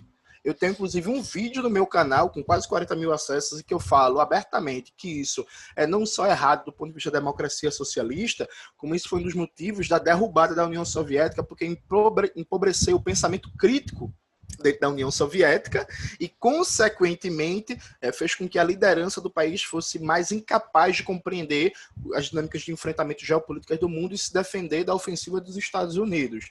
Então, eu faço uma comparação que, como Cuba tem infinitamente mais liberdade de crítica do que a União Soviética, os dirigentes cubanos, em média, são muito melhores formados do que era, por exemplo, os dirigentes soviéticos nos anos 70 e 80, a nível de compreensão de mundo, de uma visão dos próprios problemas da economia e da política do país.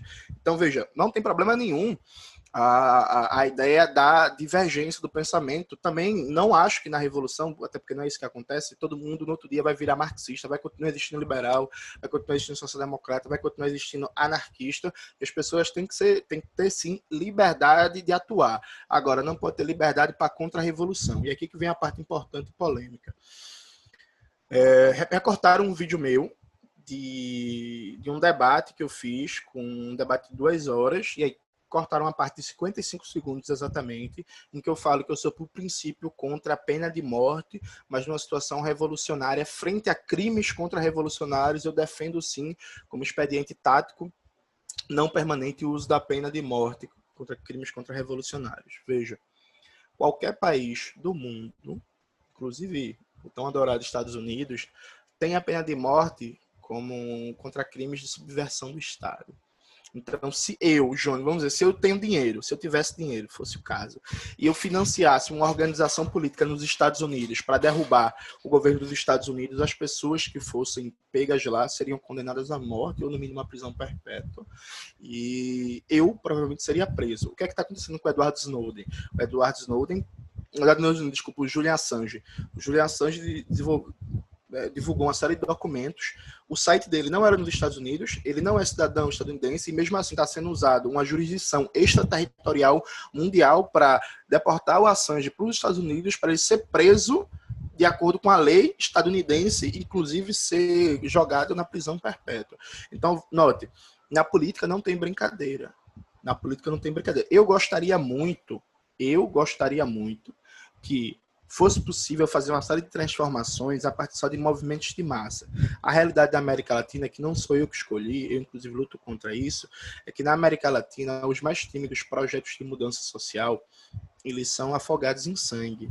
Afogados em sangue com toda a cumplicidade do que eu chamo carinhosamente de forma liberal e dos ditos democratas. O que foi que aconteceu agora há pouco, Potter, na Bolívia? Deram um golpe de Estado, mataram centenas de pessoas, inclusive eu tinha um amigo não, um colega boliviano comunista que me dava informações do país que sumiu há 6 meses, ninguém sabe dele, e aí sumiu há 6 meses na Bolívia, significa que mataram e jogaram o corpo em algum lugar no inferno que a família nunca vai achar. Nesse momento, inclusive, existe uma movimentação golpista para adiar as eleições, porque o candidato do MAS, do partido do Evo Morales, ele é o favorito para ganhar no primeiro turno. Já está se movimentando para dar outro golpe de Estado na Bolívia. O que foi a tentativa de golpe de Estado na Venezuela em 2002, muito bem registrado no documentário A Revolução Não Será Televisionada. O que foi o golpe de Estado no Brasil contra o Jango. O que foi, inclusive, em 89, Potter, existia toda uma conspiração nos bastidores, isso está mais que registrado em diários, memórias, inclusive dos conspiradores, de que se o Brizola ganhasse a eleição, tentar um golpe de Estado e uma volta do regime militar. Inclusive, postergaram ao máximo as eleições presidenciais direto com medo do Brizola. Então, a Embaixada dos Estados Unidos, na época, telegramava para o governo brasileiro, junto com alguns generais, colocando que se o Brizola ganhasse a eleição de 89, ia haver nova tentativa de golpe. Então, nota, a gente vive numa violência onipresente, como eu já disse, né? O Brasil é um dos países mais violentos do mundo, a gente tem a polícia que mais mata no mundo, a gente tem uma realidade de matança presente no campo brasileiro contra esses camponeses, indígenas, quilombolas, e quem é contra, por princípio, a democracia, compreendida enquanto vontade da maioria, a vontade do povo, é a burguesia que não aceita nada que seja sancionado pelas urnas, que contraria os seus princípios e os seus interesses políticos e econômicos. Então, se eu fosse eleito em 2026, uma das primeiras medidas que eu faria seria a democratização da mídia e para cumprir a Constituição. Em seguida, faria um grande mutirão de desencarceramento e de adequar as prisões brasileiras à Constituição, à Lei de Execuções Penais e os Tratados de Direitos Humanos que o Brasil é signatário. Todas as prisões brasileiras são ilegais. Ainda no mesmo prisma, ia baixar um decreto proibindo os autos de resistência, instituindo uma Comissão Nacional da Verdade e dos Direitos Humanos para investigar todos os assassinatos cometidos pela polícia no Brasil inteiro, de 88 para cá, e criar uma série de políticas para parar de imediato a violência policial. Ainda nessa toada, iria cumprir a Constituição também e defender uma reforma agrária, porque isso é direito constitucional, o acesso à terra aí que nunca foi cumprido, e a operar uma reversão radical do orçamento público para garantir a universalização da moradia, do saneamento básico, da saúde, da educação, da cultura e dos transportes. Iria proibir no serviço público, especialmente na gestão, a participação de IOS e OCIPs, que são verdadeiras fábricas de máfias e de roubo de dinheiro público e ineficiência administrativa. O que iria acontecer que seria que todos os monopólios de mídia, inclusive a Folha de São Paulo, que faz Amarelo pela Democracia, iriam defender um golpe de Estado. A Embaixada de Washington, no Brasil, iria ligar para algum general golpista para organizar um golpe para me derrubar e eu ser morto. Eu, numa situação dessa, eu não faria como o Jango, sair do Brasil para evitar o banho de sangue, porque o banho de sangue sempre vem, e sempre é a gente que se fode, é a gente classe trabalhadora. Eu também não faria como a Dilma, que caiu sem lutar. Eu faria uma pegada que é, bicho, a luta de classes não tem brincadeira, e como diria Malcolm X, eu defendo que qualquer meio necessário deve ser usado pelos explorados e oprimidos na sua libertação. Então, numa situação como essa, no contragolpe, eu, como diria a música do funk, passaria o cerol sem problema nenhum. E aí, quando eu falo isso, diz assim, Jones, você está defendendo a violência. E aqui, a gente volta ao começo do podcast, que eu te falei, que é o dualismo moral da análise, que é o seguinte. O Brasil, existe violência política? Existe. Sim. Vamos lá, né? Existe violência política no Brasil. Porque essa noção de que só é violência política se o cara tiver com a camisa de Che Guevara e ele é preso porque a camisa de Che Guevara é um absurdo. Se a gente tem, por exemplo, 1 a cada 3 presos no Brasil não sequer passaram por julgamento, ou seja, estão presos ilegalmente. Se a pessoa não está presa sem julgamento, o nome disso é prisão política. Ué, não é porque a pessoa não é um militante político, não é eleitor de Che Guevara, de Marighella, que a prisão deixa de ser política. Se você está preso numa situação ilegal, violando a lei, em uma instituição carcerária totalmente fora da legalidade brasileira, é uma prisão política. Acrescenta ao dado que a maioria desses 1/3 dos presos brasileiros em prisão ilegal são homens de 18 a 29 anos, pretos, pobres e favelados. Então você tem um processo de direcionamento de violação sistemática da legalidade frente ao grupo específico, só para ficar em um exemplo. Então o Brasil tem violência política. Aí quando se fala que em caso de um projeto de mudança radical, se deve usar qualquer meio necessário de luta e resistência... A contra-revolução, aí se grita... A edição te ferra.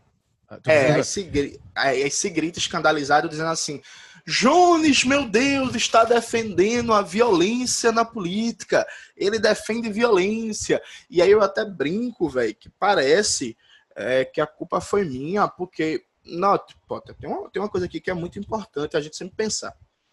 Quando Wilson Witzel, governador do Rio de Janeiro, falou que ia atirar na cabecinha e que ia botar a polícia para matar, e que é isso mesmo, e tal, ou quando ele apareceu no helicóptero, junto com a polícia, metendo bala a esmo numa favela, não aconteceu nada. STF, Senado, Congresso, Ministério Público, etc, etc, etc, ONU, enfim, o que você imaginar. Não aconteceu nada. Sabe o que é nada? Absolutamente nada. Ou seja, é claro que um ou outro jornalista deu uma declaração indignada, o Reinaldo Azevedo chamou ele de bandido, de marginal e não sei o quê. Apareceu um outro colunista da Folha de São Paulo dizendo que isso era inútil, que isso não reduzia a violência. Mas veja, aquilo ali, o sistema político confessou que aquilo é parte integrante do sistema a partir do momento que você declara e faz aquilo e nada acontece. É uma confissão. Do mesmo jeito que coisas da política brasileira, né? O ex-ministro da Justiça do governo Dilma, o Zé Eduardo Cardoso, quando os amigos petistas estavam sendo presos lá na Lava Jato, num negócio mensalão, muitos inclusive de maneira injusta, ele falou que jamais gostaria de ser preso porque os presídios no Brasil parecem masmorras medievais. O ministro da Justiça dirige o DEPEN, que é o departamento responsável pelo sistema prisional brasileiro. Ou seja, o ministro admite que os presídios brasileiros parecem masmorras medievais, que por princípio significa que estão violando a Constituição, e é isso. Tipo assim, ele deu a declaração, tá ligado? Teve uma repercussão de 3 dias e aí segue a vida. Jones. Saca? Então note, há uma dualidade moral aqui, que é fechar os olhos, fingir que não está vendo a violência política constitutiva, estrutural do capitalismo. Aí quando alguém abre a boca para falar alguma coisa, defender o direito histórico dos oprimidos de usar qualquer meio necessário da violência revolucionária, ou quando alguém joga uma pedrinha numa vidraça de banco, parece que a violência está entrando na política como se aqui fosse uma espécie de ágora grega com Aristóteles, Platão e Michel Temer debatendo. Jones, olha só. Eu vou pensar só em ti agora, tá? Só em ti. O que acontece? Quando eu te pergunto uma coisa, tu faz um diagnóstico. A tua resposta tem um diagnóstico. Olha, eu vou fazer isso. Agora eu vou te fazer uma pergunta que eu não vi, eu não sei o que tu pensa, e blá, blá, blá. Não interessa, de verdade, né? Eu vou pensar... tu tem um diagnóstico da sociedade. Isso. Vem nessa mais de 1 hora aqui, tu fala assim, Potter, olha só, não adianta nada a gente acertar chamando o Stalin de genocida se a gente não chama o fulano de tal de genocida, o outro fulano de genocida, o Obama de genocida. E aí tu dá os exemplos. Por que que esse pode ser? Porque esse... Beleza. Agora eu vou pensar só em ti. Pela tua linha de raciocínio, que tu me traz com muitas provas de o porquê que tu pensa isso, o teu trabalho é, se ele tiver um sucesso tremendo, que é estar no poder para fazer as mudanças que tu quer, o teu trabalho no final, Jones, é morrer. É ser assassinado. Porque cheguei no poder, eu vou ter que fazer tantas rupturas de algo tão... como é que me dá uma palavra? De algo tão enraizado. Sim. Né? Que tipo assim, não vão deixar. Não vão deixar. Porque eu vou ter que, né, buscar outros caminhos. Muita gente vai ficar puta, blá, blá, blá, blá, blá, blá, blá. É esse o teu caminho? Como é que tu vive todo dia sabendo que se o teu projeto, se ele der certo pra cacete, né, de chegar no poder, tu vai ser deposto com pólvora, sei lá, e tu disse que vai lutar, né? Eu entendo, porque eu acompanhei toda a tua linha de raciocínio. Como é que é viver assim? Como é que tu convive assim? Ou basta... Eu sei que não basta, óbvio, né? O teu projeto todo é pra isso. É pra que tu quer, na tua visão, mudar a vida de milhões e milhões e milhões de pessoas. Só que tu acha que não vai ter uma resposta contra isso. E essa resposta é lutar. E nessa luta, ou tu vai matar, ou tu vai morrer. Ou as duas coisas vão acontecer. Entende? Como é que tu vive tudo? Como é que tu organiza a tua vida pra isso? Ou o Jones não vai conseguir. Vai chegar lá nos seus 85, 86 anos de idade, né, com milhares e milhares e milhares de páginas lidas, exemplos, vídeos colocados. Sei lá, como é que a gente vai espraiar isso? Como é que tu lida com essa realidade? Porque, aparentemente, vai ter um rompimento disso se tu conseguir ter sucesso na tua vida, digamos assim. Vamos lá. Primeiro, Potter, tem uma frase do Lenin que ele diz: é compreensível a situação de opressão que sente o escravo, mas o escravo que não deseja ser livre não é digno e apto para a liberdade. Veja, eu acho que a forma como eu encaro o mundo, muito mais do que as leituras, embora as leituras influenciem isso, é claro, tem a ver com minha biografia, né? Eu nasci e cresci numa favela chamada Favela da Borborema, aqui em Recife, que tem de 7 a 8 mil habitantes. Dos meus 8 até os meus 17 anos, eu consigo lembrar de cabeça rapidamente, porque eu tenho uma boa memória, o nome de mais ou menos uns 30 amigos e pessoas próximas e queridas que foram assassinadas de maneira violenta, seja pela polícia, seja por outras pessoas, em briga de bar, em questão de disputa de drogas e por aí vai. Desse rol, tem desde o meu pai, que foi assassinado quando eu tinha 11 anos de idade, até o meu professor de capoeira, Juruna, que foi assassinado com um tiro no olho a 4 metros de distância de mim e dos outros alunos. Eu tenho uma foto do 4º ano do ensino primário, eu estudava nos fundos da escola São Francisco de Assis, uma escola da Igreja Católica, porque na época não tinha uma escola municipal. Dessa foto tem 10 alunos contando comigo, 2 estão vivos, eu e mais outro. E Rodrigo eu acho que está vivo, porque faz uns 5 anos que eu não tenho contato com ele. Todos os outros morreram de maneira violenta. Metade deles eu vi o corpo estirado na rua. Um deles, inclusive, tem uma música de Racionais que fala que já são 10 horas e o ML não veio para recolher o corpo, algo assim, na música Homem na Estrada. Um deles eu vi passar 12 horas seguidas. O cara foi assassinado de 7 horas da manhã, o ML só chegou de 12 horas da noite para... O ML só tá 10 horas atrasado. Sim. Isso. O ML chegou de 7 horas da noite para pegar o corpo do cara e a mãe do cara ficou 12 horas seguidas do lado do corpo esperando a miséria do ML chegar, sabe? Então, veja, objetivamente, a expectativa de vida, se você olha o IBGE, de uma pessoa que nasce na região que eu nasci, é de 39 anos. A expectativa de vida, se você for fazer um cruzamento estatístico com os dados de pessoas mortas de maneira violenta e cruzar isso de maneira mais geral, a data de Brasil, depois fazer um outro cruzamento com os dados particulares de Recife e depois fazer um cruzamento com os dados específicos da minha região, você vai ver que eu tá vivo. a probabilidade era menor do que maior do que eu chegar aos 30 anos vivos.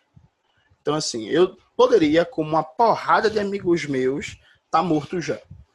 Quando eu passei no vestibular da UFPE, eu, Júlio Santos e Felipe Bezerra, 3 amigos da mesma idade que eu, a gente era da Igreja Católica juntos, grupo jovem, nós fomos os primeiros da história da favela da Borborema a entrar em instituições de ensino federais. A favela da Borborema foi fundada nos anos 60.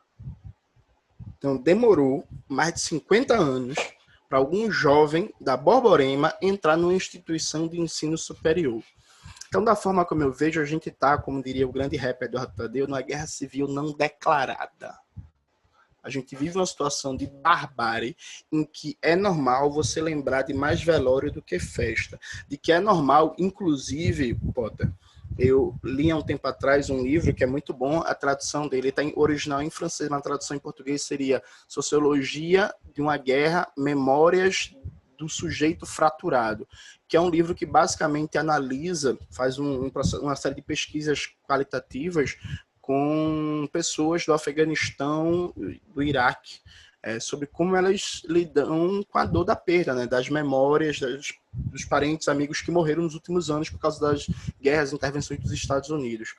É muito interessante que aquele livro analisa a subjetividade de pessoas que sobreviveram a uma situação de guerra, poderia ser escrito e descrever tranquilamente a realidade de Recife, São Paulo, do Rio de Janeiro, de BH, sem nenhum problema. Inclusive, os 2 primeiros casos analisados no livro são a fichinha para o Rio de Janeiro, porque as 2 mulheres que falam, elas cada uma conta a história de 6 pessoas queridas que elas perderam na guerra. Meu amigo, se eu tivesse só perdido na minha vida por bala 6 pessoas queridas, minha vida era boa, sabe? Assim, né? Até suave a situação que elas descrevem comparadas com a situação das favelas. De tal sorte que, por não ser classe média, por não ser de origem rica, por não ser um cara que se encantou pela política radical e revolucionária, porque leu um livro na universidade e achou legal, porque é teoricamente melhor que os liberais, eu não tenho medo nenhum das consequências da minha escolha política, porque eu sei que eu já estou no lucro. Eu sei que eu já estou no lucro e eu levo para mim uma necessidade, quase que uma obrigação moral, que eu tenho que lutar para que a memória das pessoas que eu gosto e que eu vi morrerem, serem assassinadas, que aquelas mortes não sejam em vão e que a gente consiga criar uma situação em que isso não se repita. Então, um dos meus objetivos quando defendo a Revolução Brasileira é fazer com que nenhuma criança, ou pouquíssimas crianças, cresçam sem pai, porque seu pai foi assassinado como foi o meu.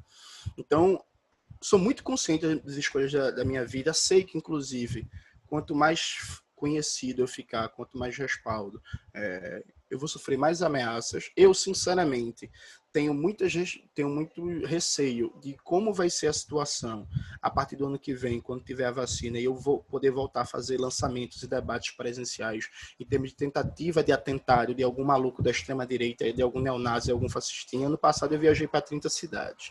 Esse ano, só até agosto, eu tinha convite para ir em 80 cidades. Depois de tudo que eu cresci em termos de visibilidade pública, eu imagino que ano que vem eu vou ter convite para ir para todo canto do Brasil. Então tem uma questão de segurança aí, por exemplo, que em alguma dessas cidades vai acontecer alguma coisa. Isso é certo, tal qual como 2 e 2 são 4, né? Como vai se proteger, como vai ter segurança. Enfim, penso em tudo isso. Mas eu, sinceramente, não vejo sentido em desistir, porque é isso. Eu tenho uma obrigação moral com as pessoas que cresceram comigo, que, enfim, que estão à minha volta. Eu tenho uma obrigação moral com minha família, com minha mãe, particularmente, e com o povo brasileiro de maneira geral, porque a situação que eu vivi não é exclusividade minha, é uma realidade generalizada Brasil afora. E aí, para concluir, tem uma coisa importante. Veja, eu posso, por exemplo, de acordo com o crescimento de visibilidade política e de importância política, eu posso ser morto, num cargo público, normal, é do jogo. Agora, meu amigo, eu vou dizer um bagulho a vocês, viu? se for tentar fazer isso, que dê certo. Porque, como diria Racionais, eu não tenho dom para vítima.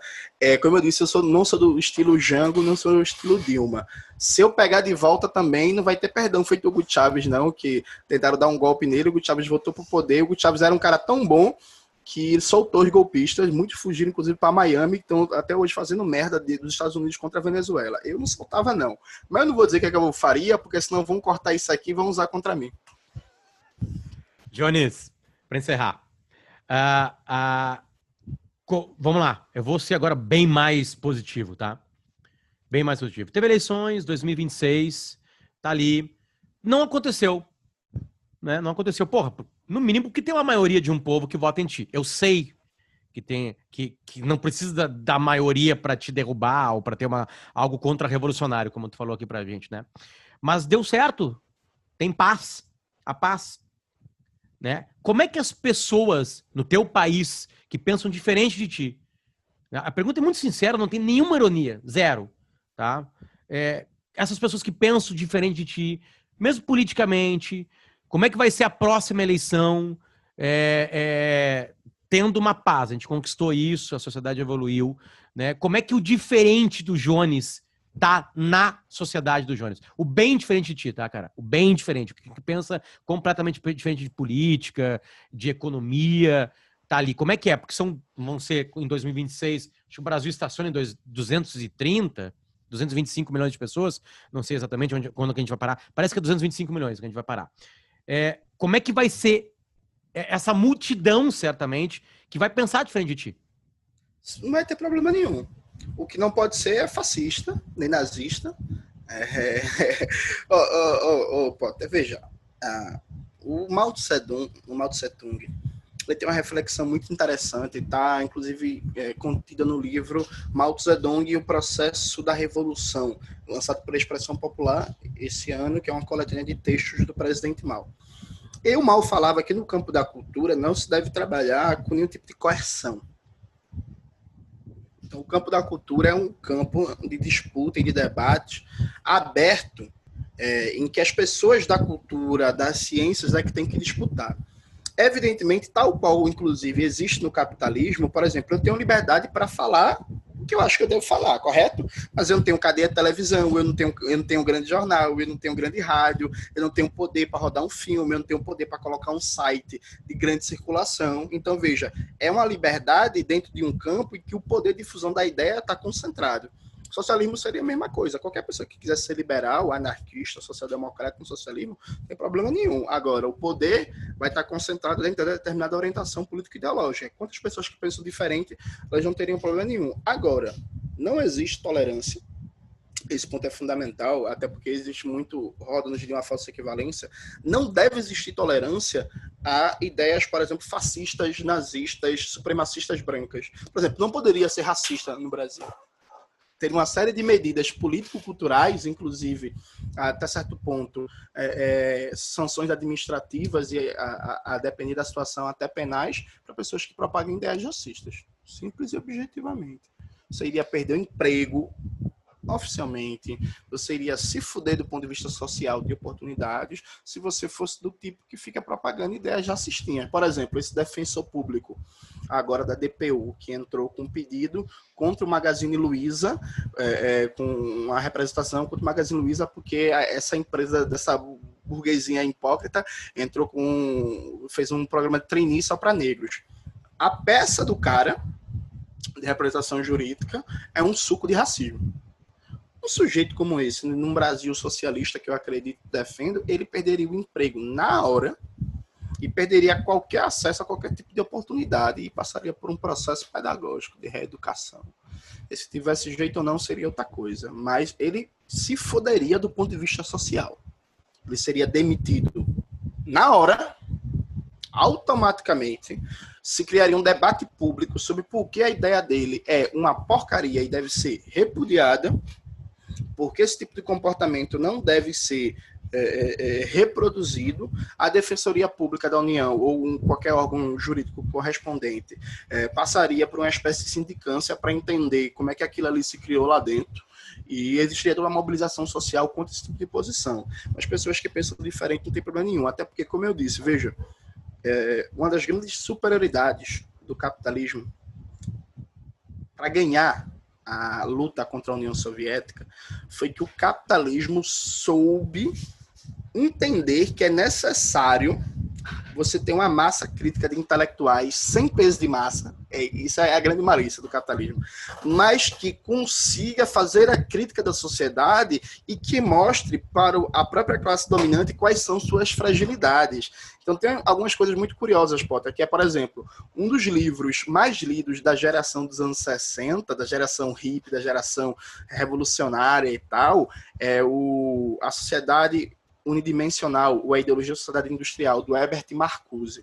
Esse livro do Marcuse foi financiado pela Fundação Ford, totalmente ligado ao Departamento de Estado dos Estados Unidos. Então, é uma crítica à sociedade estadunidense financiado por um órgão totalmente ligado ao governo estadunidense. Aí você pensa assim, mas por que Marcuse era vendido, não era revolucionário? Não, ele era um revolucionário. Só que a burguesia entendeu muito melhor que os dirigentes soviéticos, por exemplo, o quanto é importante você ter uma série de críticas circulando, inclusive as críticas antissocialistas, como forma de compreensão e ajuste e melhora dessa sociedade. Esse é um dos grandes diferenciais, inclusive, porque a União Soviética virou e a China, o Vietnã e Cuba continuam aí, de novo, sem entrar no debate se a China é socialista ou não. Porque China, Vietnã e Cuba, de maneira diferente, cada um dos três países, souberam compreender muito melhor do que a União Soviética, isso por uma série de motivos, o quão importante é você manter a circulação no campo intelectual, no campo cultural, de uma certa massa crítica de autorreflexão como mecanismo de aprimoramento. Então, na China, por exemplo, isso é uma coisa interessante, né? Porque dizem que a China é um país autoritário, uma ditadura, mas na China você tem departamentos universitários inteiros de economia que são neoliberais. Milton Friedman, pai do monetarismo neoliberal, é um dos economistas mais lidos na China. Milton Friedman, os economistas mais lidos na China. Isso é uma ideia que tu copiaria. Eu copiaria, com algumas diferenças importantes, mas seria uma ideia que eu copiaria, porque o que é que a China faz, pô? Aliás, o Partido Comunista Chinês ele foi muito inteligente, que é o seguinte, ó, pô. A mídia é controlada fundamentalmente pelo Estado, tem uma certa pluralidade ali, mas é controlada fundamentalmente pelo Estado, pelo partido. E aí o partido serve como uma espécie de grande imã de ideias. Então você deixa uma liberdade a rodo na academia. Por exemplo, a universidade chinesa ela é muito livre de debate. Eu diria até que mais que a brasileira.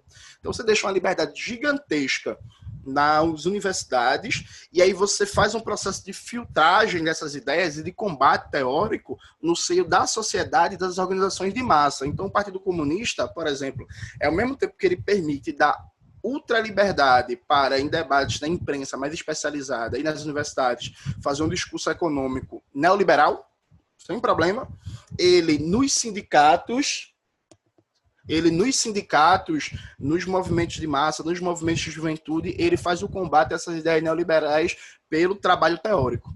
Então, aproveita as ideias ali, assimila o que se está debatendo, percebe as suas falhas, corrige, deixa a liberdade para as ideias circular, inclusive impede que esses intelectuais se tornem dissidentes.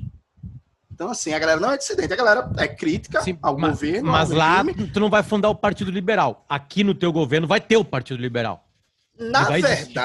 Na verdade, até tem organizações políticas liberais. Sim, mas eu digo partido, para disputar uma eleição. E tô falando do teu Brasil. Aí eu não sei como vai ser o sistema partidário, porque, por exemplo, Potter, tem uma questão. A liberdade partidária as experiências socialistas depende muito do grau de contra-revolução que é imposto. Porque, por exemplo, pensa que nós estamos agora falando de uma coisa que deu certo, tá? Tu não foi morto. A Rússia, veja, a Rússia soviética, ela só estabeleceu o sistema de partido único por causa da Guerra Civil. Até então não tinha um sistema de partido único. Isso foi estabelecido durante a Guerra Civil, porque o país estava destruído por causa da Primeira Guerra Mundial, a Guerra Civil que piorou tudo, né? Enfim, o país já não era lá essas coisas de desenvolvido, e aí foi uma consequência inelutável da guerra. A própria Cuba socialista, por exemplo, Cuba teve que também centralizar a capacidade decisória em um só partido, mas ela fez diferente porque ela fez com que o partido seja não eleitoral e separou o partido do Estado, diferente da União Soviética, o que já dá um nível de liberdade. Então, por exemplo, em Cuba, você pode concorrer com uma plataforma política liberal, porque para concorrer, você não precisa ser do Partido Comunista Cubano. Então, tem deputados em Cuba que não são socialistas, que estão na Assembleia. Evidentemente que são a extrema minoria. Assim como no capitalismo, deputados socialistas são a extrema minoria. Uma curiosidade que talvez o público vá achar interessante é que onde existe partido liberal é na Coreia do Norte. Na Coreia do Norte tem o Partido Social-Democrata da Coreia, que na verdade o nome é Social-Democrata, mas o partido na prática é liberal, e tem o Partido Cristão dos Trabalhadores, que é meio liberal também, do ponto de vista econômico. Claro que na Coreia você tem uma estrutura que é muito difícil de explicar, mas é basicamente, você tem um partido que faz a espinha dorsal do poder do Estado, mas você tem um sistema de cooperação multipartidária e que tem incidência nos níveis de poder local maior e incidência no nível do poder central bem menor, embora existe uma certa coalizão ali de partidos, que o monopólio do partido está na mão do Partido do Trabalho da Coreia, mas outros partidos têm algum nível de participação, a depender também do caráter da decisão que se esteja falando. Então, na Coreia tem um partido liberal lá e está lá inclusive desde do fim da Guerra da Coreia sem problema, mas isso depende muito de como se desenrolar um processo revolucionário, porque, note, Potter, a classe dominante brasileira, ela é a mais violenta em termos de mudança social da América do Sul, né? Assim, a gente está falando de um povo, veja, deixa eu só dar um exemplo para você. A gente está falando de um povo que odiava Leonel Brizola, que nunca foi revolucionário, né? Assim, vamos lá, né? Nunca foi marxista, nunca foi socialista, nunca foi comunista, e, assim, odiava ao ponto de aproveitar um problema de drogas que a filha do Brizola tinha para destruir a vida pessoal do cara, assim, um negócio, uma das coisas mais baixas que eu já vi na minha vida. Não vivi na época, né? Mas estudei. E ao ponto, inclusive, de odiar a porra do Lula, pô. Que é um dos caras mais pelegos, mais covardes politicamente da história desse país, né? Que é o cara que não comprou nenhuma briga, porque assim, Lula no governo não comprou nenhuma reforma. Zero. Assim. Não existe reforma no governo Lula, existem políticas públicas importantes que melhoraram alguma coisa aqui ou tá ali. Mas assim, a galera odeia o Lula, porque prendeu o cara. Manteve o cara preso quando o neto dele morreu. Pô. Assim, esse é o nível. Esse é o nível da mentalidade. O próprio João Goulart foi assassinado, inclusive. O JK, a Comissão da Verdade, reuniu provas suficientes que fazem crer quase que com certeza que o JK foi assassinado. Porra, JK era um liberal, pô. Desenvolvimentista, é claro, etc e tal, mas assim, JK era um liberal, tá ligado? Então assim, esse é o nível da coisa. Só pra você ter uma ideia, os únicos 2 presidentes que foram eleitos com voto direto, em que a maioria da população votou e que terminaram o mandato sem problemas e que não foram presos e mortos depois... Aliás, só tem um, que é o FHC. A Dilma foi impeachmentada, o Lula foi preso, teve o Eurico Gaspar Dutra, que terminou o mandato, mas na época só 15% do povo votava, porque era proibido o voto analfabeto, o JK mataram, o Jango não terminou o governo, o Getúlio Vargas derrubaram, se matou, não sei o que e tal. O FHC, até hoje, foi o único presidente que assumiu, governou, e depois que governou ficou de boa. Em 130 anos de história republicana brasileira. Esse é o nível da coisa. É o único. Nenhum pelego como o JK se salvou, tá ligado? Então, assim, há muitas conjunturas. Eu, por princípio, e eu falei isso, a galera ficou tirando onda, eu sou um cara que eu sou contra a violência. Eu não gosto de assistir UFC, que eu acho um negócio meio bárbaro. Eu nunca briguei na rua na minha vida, até porque, graças a Deus, não precisei. O tamanho impõe logo o medo. Qual a tua altura, Jones? Qual a tua altura? Eu tenho 1,86 e 100 quilos. E aí, nunca briguei na rua, não gosto agora. Eu trabalho com a história. O repórter da Folha de São Paulo, ele ficou puto, dizendo que cada vez que ele falava alguma coisa, eu respondia citando alguma barbaridade da história. Eu falei, meu amigo, é porque desde Maquiavel a gente sabe que a política é orientada pela história, né? Pelo precedente. Aliás, só para deixar mais claro, né? Para deixar mais claro aqui, aqui a entrevista está na íntegra, o que você chegou até aqui, né? Aliás, foi dividido em 2 dias, tá? Eu e o Jones nos encontramos em 2 dias. Não vai ter nada editado, nada cortado. Aqui tá na íntegra. No jornal não foi, né? E é por isso que tu respondeu ao Era Uma Vez Oeste. Porque o Era Uma Vez Oeste leu a entrevista do Folha de São Paulo. Mas teve um que falou que nem leu. Ei, teve um ali. Porra, teve um que eu comecei a ouvir e foi muito engraçado, né? Jonas, tu só tá falando comigo aqui e há quase 2 horas porque houve uma provocação lá. Não, eu tô ligado, mas né? eu acho assim, claro, tu tem todo o direito de falar, olha... Porra, nem li, não vou nem ler, eu não vou nem ler e tô irritado. Beleza. Claro, porque circula, né? Jones, vai sendo editada a tua fala. A tua fala vai sendo editada e espalhada. Ó, tá aqui uma frase. Não sabe nem qual pergunta é. Sim, é um erro, é pobre. Tem que ser mais profundo, tudo mais, e acho que a gente foi. E trabalho jornalístico, né, Potter? Não, é que assim, a Folha fez uma sacanagem, tipo assim, te ouviu e vou lá, abre, né? Eu sei que tem um espaço finito na folha de papel, né? A gente acabou de acompanhar que as suas respostas são bem próximas, né, do infinito, né? Tipo assim, né? Mas tá tudo bem, era a proposta. Jonas, eu preciso terminar. O convite está aberto, obviamente, a gente poder conversar mais. Acho que depois desse tempo todo aqui, ficou muito mais claro o que tu pensa. Muito mais claro o que tu pensa. Né? E quando fica... E aí, virou marxista? Olha, eu tive uma certeza, na real. Uma certeza eu tive. Tu não é stalinista. No ângulo que tu quiser pegar para ser stalinista, entendeu? Tipo assim, tá colado em ti um adesivo, uma tatuagem. Eu tenho certeza absoluta que não. Olha, eu quero obviamente, eu tô forçando, fazendo uma metáfora aqui, porque essa é uma provocação e quase que pego como um apelido teu, que tu falou assim, cara, eu fico muito puto com isso. Né? Agora, tá bem claro o que tu pensa de Stalin. Desculpa os outros podcasts, tipo assim, eu sei que tu fala muito dentro da tua... Eu vou usar a expressão internet, que tá dentro da tua bolha. Tu fala muito dentro da tua bolha. Aqui, tu foi convidado a falar fora da tua bolha. Porque eu gosto de ouvir pessoas e eu quero trazer elas de fora. Qual é a minha bolha? Nesse podcast aqui, Jones, a minha bolha é quase inexistente. Vai e pega os nomes que eu ouvi. Nessa mesma temporada tem o Leandro Narlock. Eu acho que tu não fecha muito com muitas coisas que o Leandro Narlock fala. Eu não fecho com nada. Se ele concordar que oxigênio é bom, eu paro de respirar. Pois é. Brincadeira. Aí, mas eu ouço. Jones, obrigado pelo teu carinho, cara. De verdade mesmo. Nada, meu querido. Tá? Obrigado. Abração. E devo agradecer novamente quem fez essa ponte, Gabriel de Oliveira Mendonça. O mundo é absolutamente louco. Eu me criei numa cidade chamada Alegrete, na fronteira oeste do Rio Grande do Sul com ele. Me criei literalmente. A gente saiu de Alegrete, veio para Porto Alegre, morou junto, depois morou junto. Ele tá na Nova Zelândia.